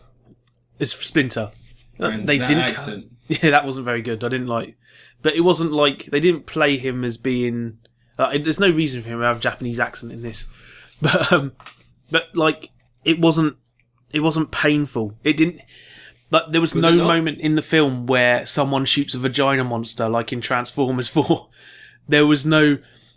They didn't turn a character into Scatman Crow. Well, it wasn't even Scatman Crow. It was a friggin' racist stereotype where he's all like, "What's up, bitches?" Like Jazz in the first Transformers. I'm just going to park up here. And then he gets torn in half because the black guy has to be the first Transformer that dies. Fucking nothing in it pissed me off. Like, I watched it. Even Megan Fox didn't annoy me in the film for some reason. No, because she actually had something resembling a character going on. Like, she wanted to be a news anchor. And she was like the morning daytime TV terrible, so she had something to aim for. And the fact she doesn't achieve it was quite interesting, because she's fired. Like, she has no job at the end of the film. I kind of think that's good, because now you've got somewhere for her arc to carry on in the next film, which is happening. You want there to be a sequel? There is a sequel happening. Have you seen the concept art? No. Bebop and Rocksteady and Krang? Yeah. They're going full Krang. I'm all for that. My problem is that when you've got a children's TV program that's on that is doing the same thing, it's the same story, and it does it better. Oh yeah. The cartoon from a few years ago, the one that was And the current one, the CG one. I haven't seen the CGI one. The CG one's actually pretty decent. But the I'm a great man saying that. But this film, the main problem I had with it was like ridiculously stupid, like dribbling moron stupid. Yep. Like, what was the point of April O'Neil's roommate? She goes home after seeing the turtles fight the dog to tell her roommate that she just saw like some vigilantes fight off the Foot Clan, and then the very next scene is her going to her office to tell everyone she just saw some vigilantes fighting the Foot Clan. Like, why skip that scene when she goes home? But they can't because Megan Fox is in it. Yeah. And the tenuous relationship she has with Michael Bay is so prolific and known at this point that she probably won't be in the sequel. No. She'll be replaced by Aubrey Plaza, which should be the person who originally played April O'Neil. And the actual film itself should have been directed by someone from the 80s. And I think Joe Dante would have been a better choice. There's a lot of people who would have been a better choice. Jonathan Liebson's not exactly a prolific director of great works. No, didn't he do fucking Wrath of the Titans? I think, yeah. What cunt? I think so, yeah. But, but that's the thing. Like, I mean, there's a mountain range directly outside New York in this film. 20 minutes from New York. That's the level of film. But it wasn't... It was stupid, but it knew it was stupid. It was constantly referring to how silly the concept was. It knew what it was doing wasn't clever. It's not G.I. Joe Retaliation perfection of knowing how to do a dumb film. Because G.I. Joe Retaliation knows exactly what it is, and it does it well. But it was watchable. Like, I'd be happy to see us give a sequel a chance. More than I'm happy to give a Transformers film a chance. Yeah, well, no, that's not saying much anymore. Like, yeah. Like, it wasn't horrible. It does have that little bit of that problem with a lot of the films nowadays, where it's something that's quite clearly should be aimed for kids, and it's a little bit too violent in places. Yeah, you forget you've seen Monster Squad. You gotta remember yeah, but it's not the 80s anymore. Like, yeah, it's not the 80s anymore. Kids are stupid now. Kids are stupid. Yeah, back then they just considered that kids are going to watch the film anyway. Yeah, but nowadays it's all like you have to have the kids things, but they're all PG-13. Yeah. I'm glad it wasn't full of swearing, which makes a change. So it is something you could show to a kid. Shredder, like, as stupid as he looked, they had him tiered power-wise perfectly. Like, he was destroying the turtles in practically every single fight.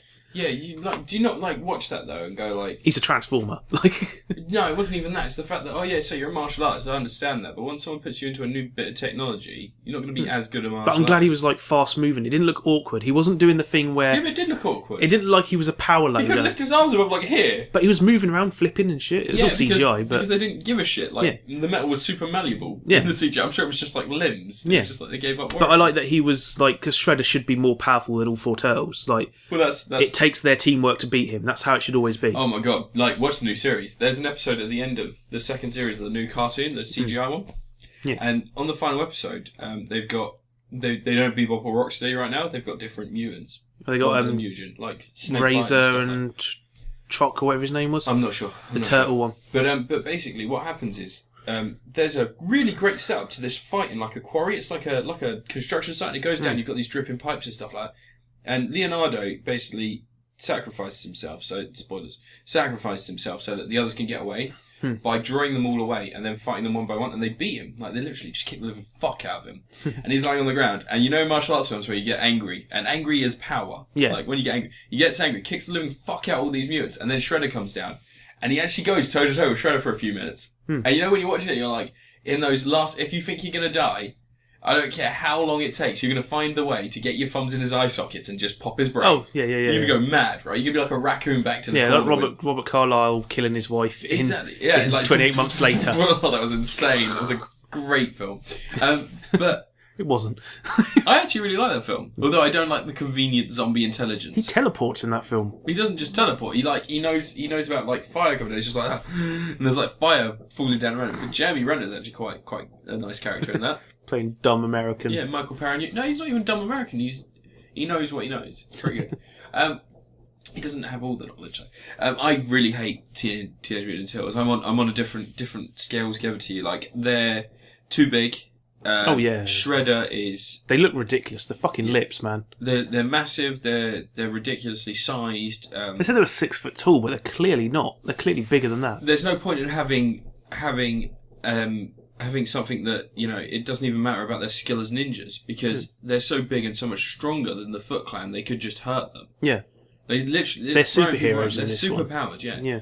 And then you've got Shredder is superpowered as well. But if he was out of that suit of armour, can you imagine what would happen? Crushed in 2 seconds. Rip his arms off. I did like... It'd be really dark. I do think they the characters weren't too badly defined on the Turtles, though. They got the right art tropes. Yeah, just get them smaller.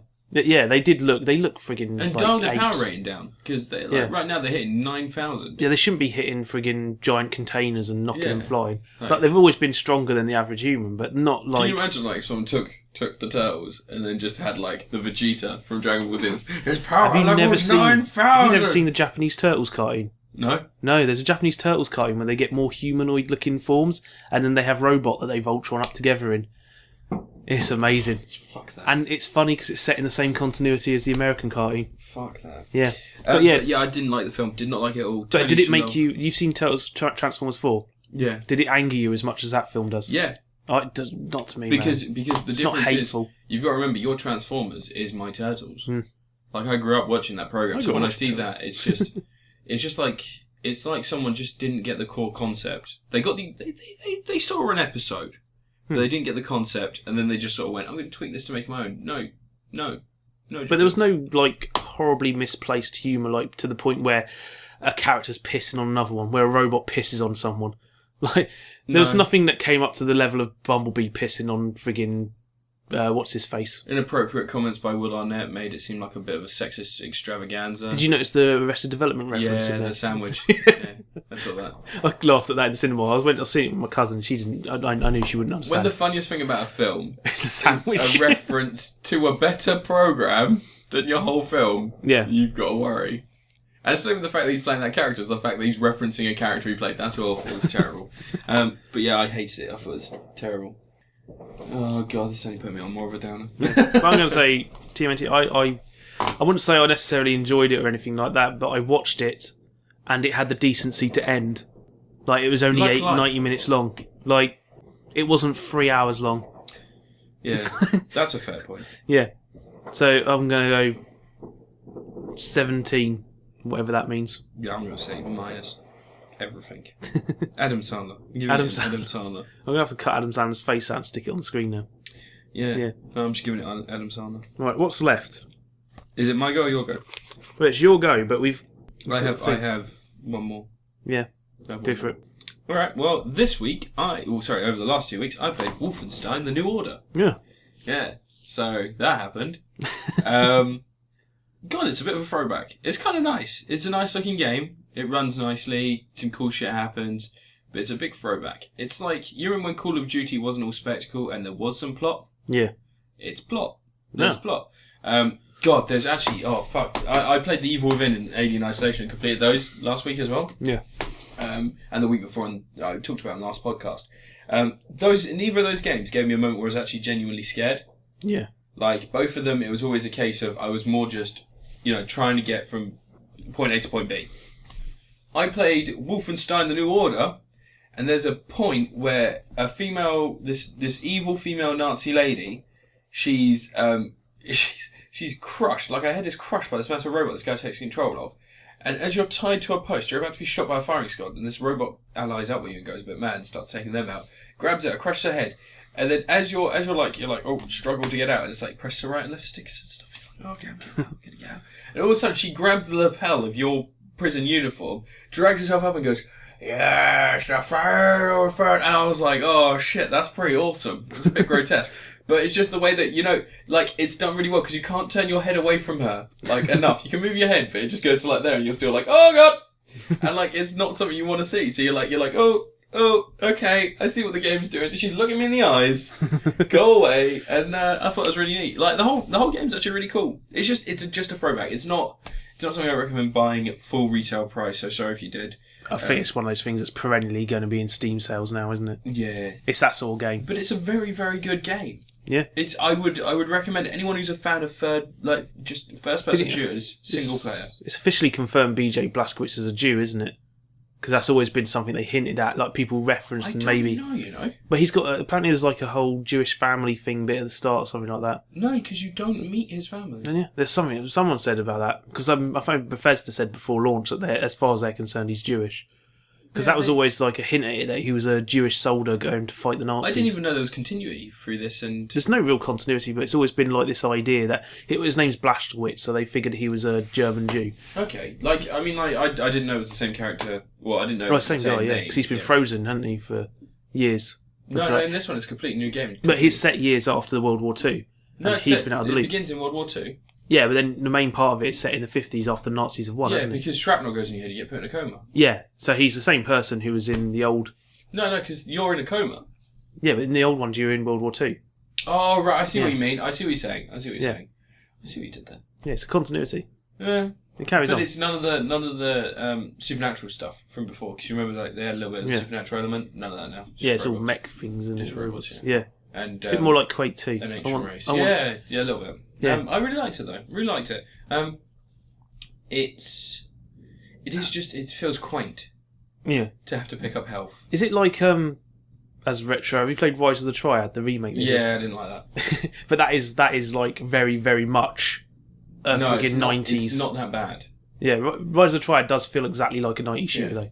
It does feel a lot like a 90s shooter, but that's more in the case of that it fails on so many levels to be advanced. Well, with Wolfenstein, there's a really nice...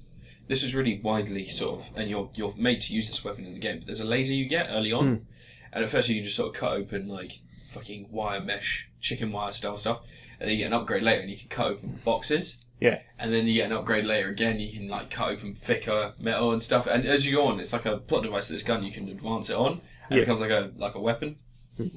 And it's just really nice because those mechanics, when you shoot a hole in something and the hole appears where you've shot it, and then you can shoot through the hole using another gun. It adds a nice level to like sort of when you're running and gunning and stuff. Can't you just use it on people? Yeah, you can do. Sweet. You cut can holes in explode people heads and stuff. and then shoot through them. Yeah. Well, you can't shoot through people because they just drop to the ground. No, yeah, you cut a hole in them and you prop the gun through their body and now you've got a human meat shield. Like Dust Till Dawn? Yeah. Oh, I love Dust Till Dawn. But yeah, no, Wolfenstein, it's a really good game. Really, really well done. Finely tuned. It's taken me a while to get to it because I was in that transition period between Xbox 360 and Xbox One. Yeah. I didn't want to buy it on Xbox One and be like, oh, I could have got this for the Xbox 360 for cheaper. And now I've played it, I'm kind of glad I played it on the Xbox One. Yeah. Because it looks very nice. It does look very nice. Also on the Xbox 360, apparently it's 4 discs.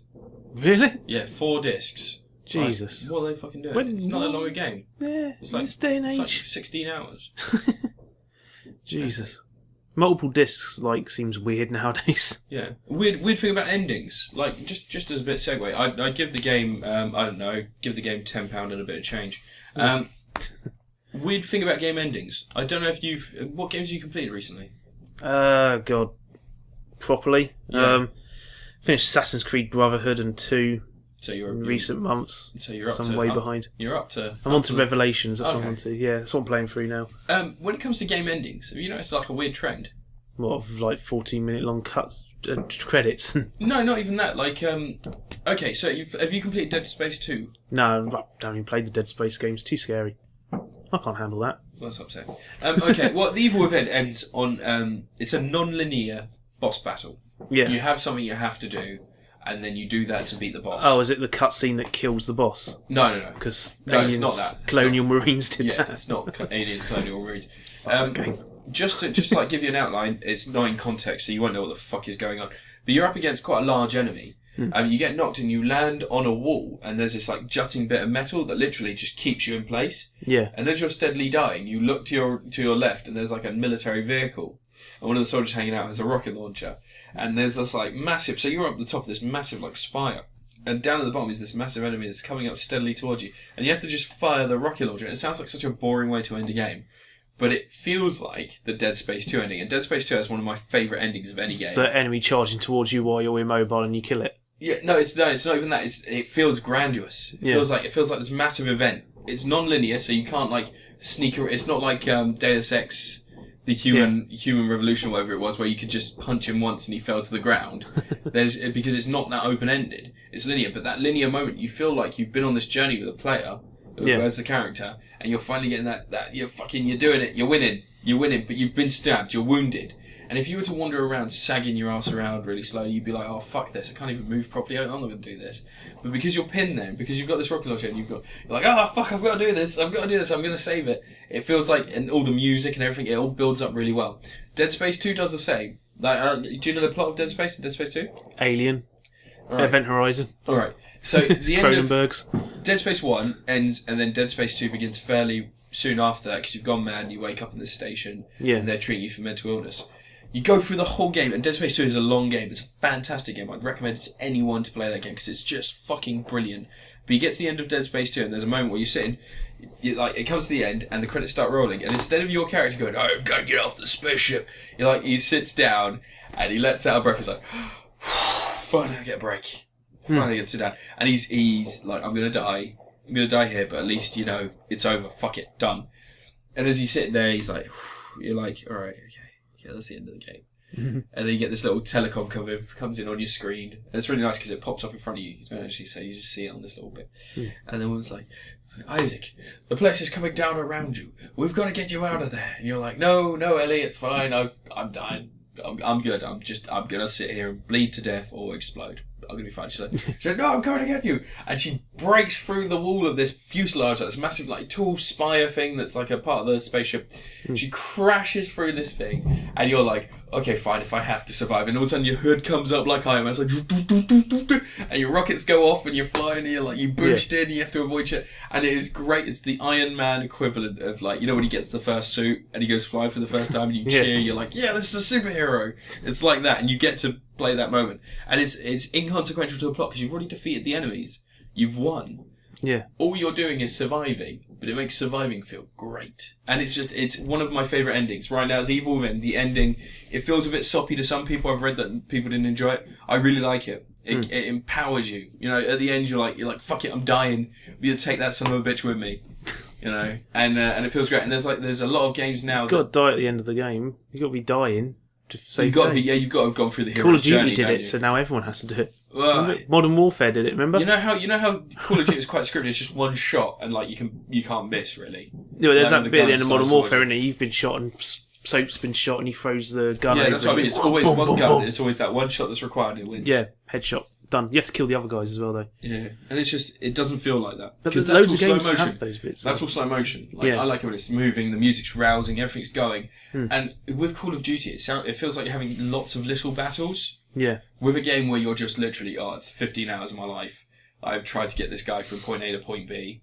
I'm at point B, and there's that fucking thing standing in my way. Problem C, we'll call him. Let's solve that, and then we've won. And with Call of Duty, it doesn't feel like that. It feels like, I've won a bunch of little battles. We've won most of the war. Now we've got to this other little level that's only 5 minutes of me running, and then all of a sudden I'm shot. It's like drama. But it doesn't feel like that. It feels like it's the conclusion to something. It's nice. Really nice. But it's just something that I haven't noticed in games in a long time. It's something that I've missed.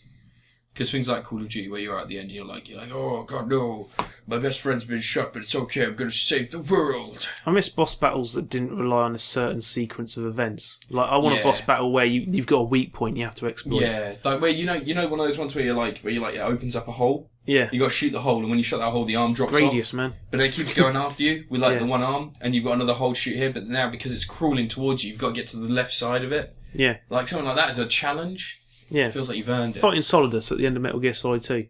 We had to sneak around to the left of him and take him out constantly because he had the eye patch. You had to use that to your advantage and outsmart him. Did you ever play Metal Gear Solid 3? Yeah, God, yeah. The sniper level where you could just put your clock forward a week and he was dead. Yeah. That was great. No, what happened? You can kill him before then. You can, yeah. Yeah. You can shoot him with the sniper rifle as he's getting out of the helicopter. But yeah, what was your score for what were you reviewing? My score for Wolfenstein. Wolfenstein, it's a solid 9. Yeah. I was really impressed with it. I mean, most people aren't because I think they expected more for the package, but the actual game itself, people expect in-depth stories now. Or a multiplayer, fuck multiplayer. Because when you've got tacked on multiplayer, it feels like shit. Another segue, Dead Space 2 multiplayer, I hated it. Never played it. But I played the main game. Played it several times, in fact, on the hardest difficulty level. It's one of those ones I'll probably get on Steam one day. Dead Space. Yeah. I really recommend it because although it's a horror game, but just remember, I didn't even download it when it was free. It's all fucking fictional. You've got nothing to be scared of. I can't. Just the tension, man. I can't deal with the tension.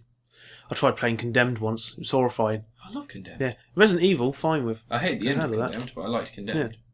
But yeah, so we've got the same final thing, haven't we? Yeah. I'm gonna get a flat there. because we've just gone past Halloween. Yeah. So we're gonna talk about Halloween and how fucking awesome those films are. Well, most of them, some of them. One of them. The first one, the one with Tom Atkins. No. The first one's amazing, just man. The one with Tom Shut up, Atkins. the first film is a work of art. It's a comedy film now. The first film's beautiful, man. The second one I can't stand. Like, it was on Film 4 last night, the second film, and they Because I couldn't get the first one. yeah, all the listings that were on there said it was the remake sequel, but it wasn't. And weirdly, it was a version of the second film that didn't look like utter shit. Because they've re-released it on Blu-ray. Like Yeah, but the DVD version that existed for years looks terrible. The one I've got, Yeah. it looks like a VHS quality film. I think Shout Factory released the third and the fourth one. They look phenomenal. Yeah, because I've got the Blu-ray, the fourth one. It looks fine. Looks fantastic on there. I've got to view the fifth one next year, haven't I? Do you? Yeah, because I have to do them in order, man. Do the fifth and sixth one the same year just to get them out of the fucking way. No, because I've already got this. This goes up to 2020. Provided they don't release any more films. I've got a Halloween Day review every year on the film dump till 2020. For a second there, I forgot it was 2014. Yeah. But yeah, man. Halloween. We should celebrate Halloween. Yeah. Okay. Well, what we can do, to make this nice and cohesive, is you talk about your favourite Halloween film. I'll talk about my favourite Halloween film. Then you do your least favourite. Oh god. And then I'll do my least favourite. Yeah. Yeah. Yeah. Cool. And sure, we're gonna clarify this rules. We're gonna have a little bit of rules. Gotta have rules. Wow. We're not including the Rob Zombie ones Oh. because they're not Halloween. They're Rob Zombie's fever dream of parenthood. I didn't mind his first one. Shut up. Shut up right now. Sorry, I don't mean to shout at you. You know I don't mean it. It's the alcohol talking. So we're not gonna consider Rob Zombie's ones, and also case in point, we're not going to discuss canon or not canon. Okay, because we all know that Halloween. 4, 5, and 6 don't count anymore, do they? What? No, they do count in the series because they've got the same name. So for now, we're going to treat it that way. But they don't exist in the Halloween H2O Resurrection timeline. No, they don't because it's just a mess. I've still never seen Resurrection. You're not? No. That's my least favourite one. Yeah, fair enough. I'm not going to talk about it then. I'll pick another one. But yeah, go. You go first. Go for your favourite. No, my favourite's the first film. I think the first Halloween's one of my favourite films of all time. Really? Absolutely, yeah, I fucking love that film. What's your favourite scene?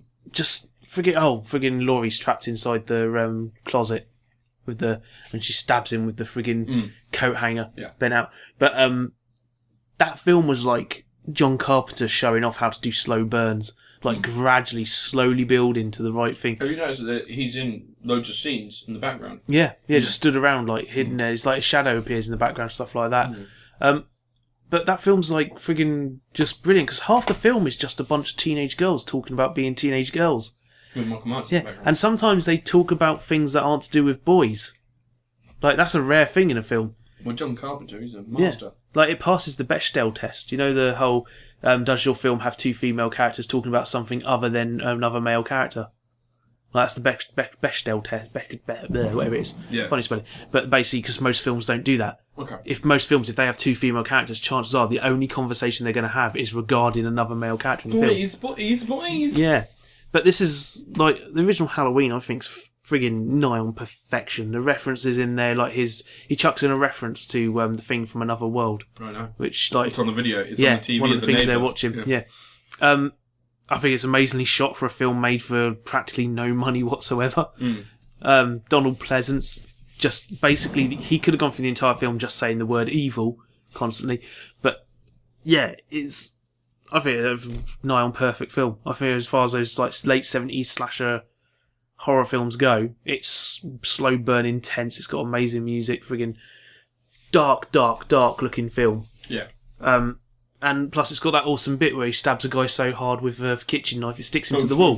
Even though the knife doesn't go through him. Which amazingly they ripped off in an episode of Beast Wars once. Really? Yeah, when Optimus Prime goes mental in an episode of Beast Wars, he's been infected with a virus that's making him go nuts. Yeah. He picks up Tarantulas and stabs him through the stomach with a sword and leaves him attached to the wall, and it's basically the mirror image of the shot from Halloween. Transformers. Yeah. I've never been massively a fan of. But that's Beast Wars doing a Halloween reference. I like it. But yeah, that's one of my favourite films of all time. Yeah, but it's your favourite Halloween film as well at the same time. Yeah. Okay. Well, my favourite Halloween film. You're gonna hate this. It's Halloween 3: Season of the Witch. It is Halloween 3: Season of the Witch. I don't hate that. I think the film's enjoyable.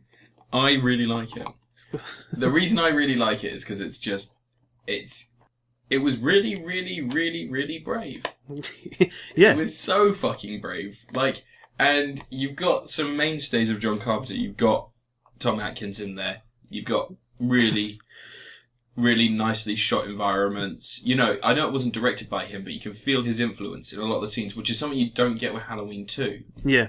So it feels like a film that is also, it feels like a noir film. It's a slow build, and it gets... I like the bit where Tom Atkins shags the girl who's like 20 years younger than him. Are you talking about The Fog with Jamie Lee Curtis and Tom Atkins? No, in this film. I know. Stacey Nelkin, that's her name. Tom Atkins fucks everyone. He's awesome. That's it. Dan O'Herlihy, he's in it. That's why I named my hedgehog Tom Atkins, because I fucking love Tom Atkins. My African pygmy hedgehog is called Tom Atkins. How's it?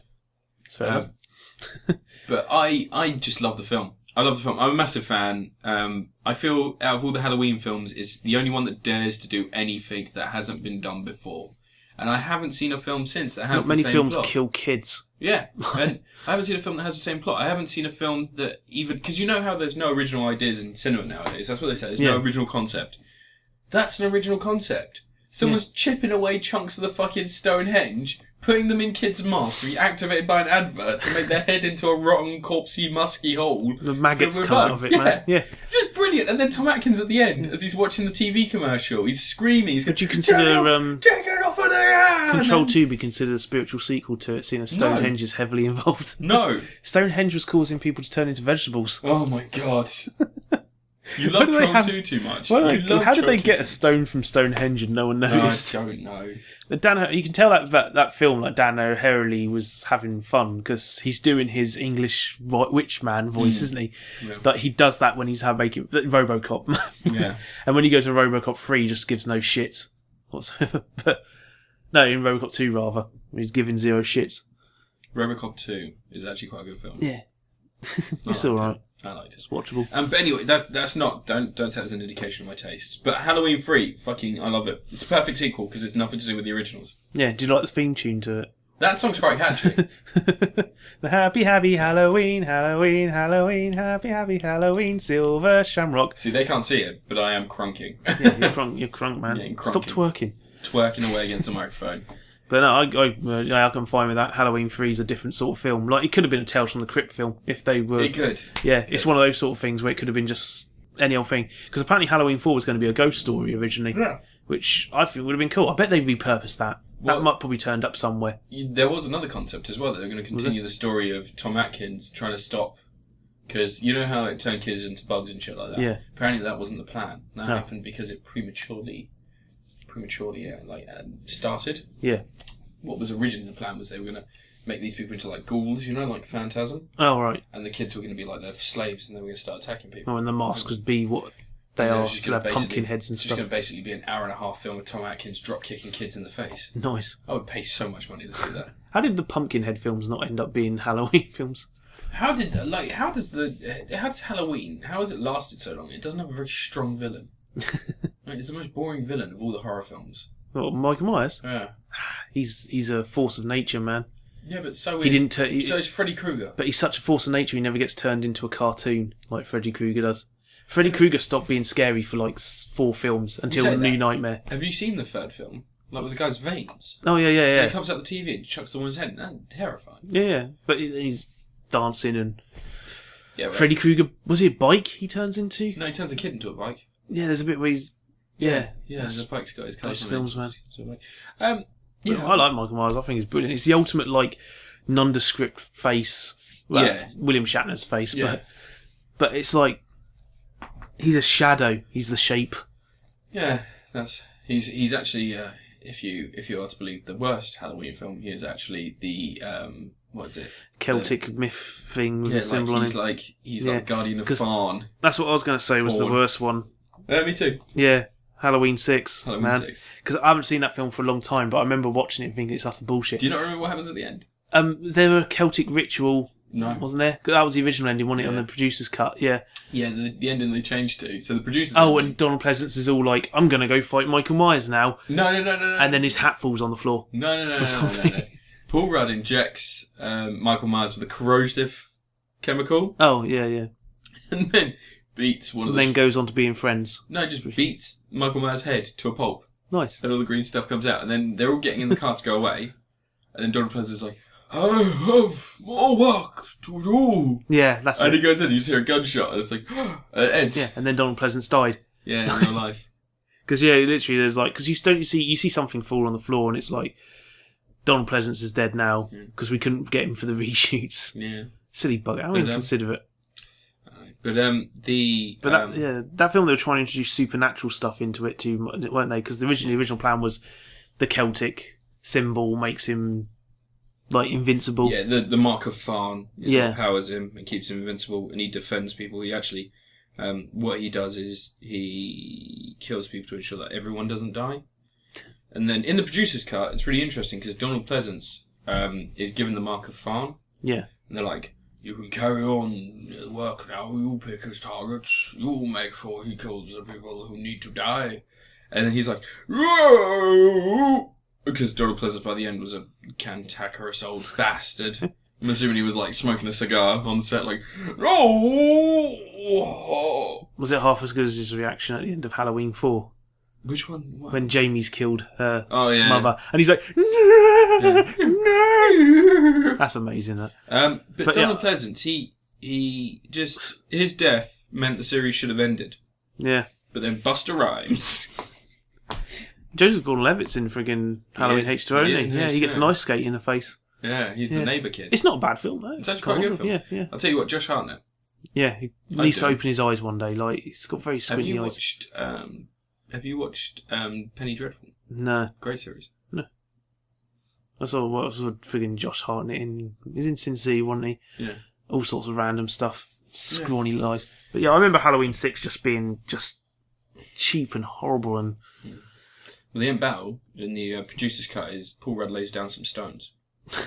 And then just runs off. Yeah. Does he ask to look at a dance?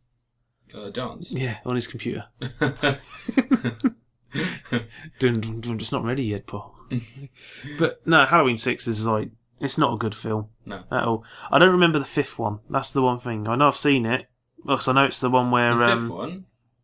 Yeah, the fifth one's the one where, right at the start, he kills... What's-her-face from the fourth one, the babysitter, doesn't he? Yeah. That's how it starts, and Jamie's like in a mental hospital or something. Because they had an arc they were trying to do with those. Yeah, she was going to be carrying on the family legacy and killing people. But, yeah, Halloween 6 is at a point where the film series was like really lost its steam and all this sort of thing. But when in Nightmare on Elm Street and Friday the 13th, things got a little bit sillier and funnier. Yeah. That didn't. Like, by that point in Friday the 13th, you had a slug monster inside Jason that was friggin' moving from one person to another, and they were taking on the persona of Jason, weren't they? Or you had the psychic girl in Friday the 13th Part 5. Yeah. Yeah. The best one's the one that's got the porn name. You know, Jason Takes Manhattan. Yeah. Where he punches the guy's head off. Yeah. Yeah, that's what I love. That film's fucking great because I saw that around the same time I saw Halloween 6, and I remember that film just cracking me up. It's the series versus the result, isn't it? I mean, those films stayed being popular and being quite well known, whilst this grasped to its, really clung to holding on to this whole. It's amazing when they revived it. They only got 2 films out of it with Halloween H2O and Resurrection. Oh yeah, the original, the initial revival. They're making a third one for the new ones. I don't think Rob Zombie's directing it though. Nah. I haven't seen the second remake sequel because I've heard it's terrible. It makes no fucking sense. Yeah. Like, it makes no fucking sense. The thing with the remake that I liked was the first half of the film. I thought if it was a prequel, you would have had quite a cool film. If the film led up to Michael Myers escaping from prison, that would have been a nice enough film. Did you not think to yourself, why the fuck am I watching someone try and make a villain sympathetic when he goes and kills a character that is sympathetic towards him despite the fact he's a fucking murderer? But the thing with that film is, even if you... I have no troubles with the downward spiral type of villain thing. The story was about just inevitable badness. But it's the fact that you get to the second half of the film and it's just like, we're going to quickly do as much as we can of the original film as fast as possible. Let's churn through it quickly. Here's Laurie all of a sudden. We're like, we don't know who this is. We haven't seen her. Hey, check out this guy. He was in Tank Girl. Then everyone dies. It's bloody. Give it that. Yeah, it's bloody shit. I am not a fan. What would you give the Halloween series as a score overall? As a whole? Yeah. You know what? It's not very high. It really isn't very high. It's legendary to me. Yeah, but I think it is based on taste. Like, it is the slow burn of series. Yeah. But Halloween 4 is Halloween 1 with slightly different twists here and there. Yeah. It's basically the same And also story. it's got that weird ending where she's got in the room full of candles. It's Halloween 4. Was that Halloween 4? No, Halloween 4 ends with her. They're fighting on the roof. They're escaping with Michael Myers on the roof. It's Halloween 5 that ends in the room full of candles and he takes his mask off to the girl. They have the car chase bit and Michael Myers falls down the hole. Yeah, but it's Halloween 5 is the one with the candle room. Yeah. Weird. But no, I love the series. It must be hard to make a film about matricide. I mean, I could make one. Yeah. Because I'm a genius. Yeah. At smothering babies. Oh. No, just genuinely, like, I just fucking, it's really difficult. Can you think of any way to extend a trilogy that is essentially about an uncle wanting to kill the child? Yeah. There's not much you can do with that, is there? No. Except add Paul Rudd. Yeah. And some acid. He had no link to Michael Myers. He was obsessed He was with him. playing the kid who was in the first film, wasn't he? He was playing Tommy, growing up. Yeah. Do you know why he was playing Tommy and not the original actor? Why? They couldn't get hold of his agent. He didn't have an agent anymore, so they just had no idea how to get hold of the kid. Call him? They didn't know who he was. Oh, this was before Twitter. Before the internet. Yeah, before Twitter. But yeah, I love the Halloween series. Legendary. I mean, there's some terrible films in there, but the first film is, like, to me, iconic.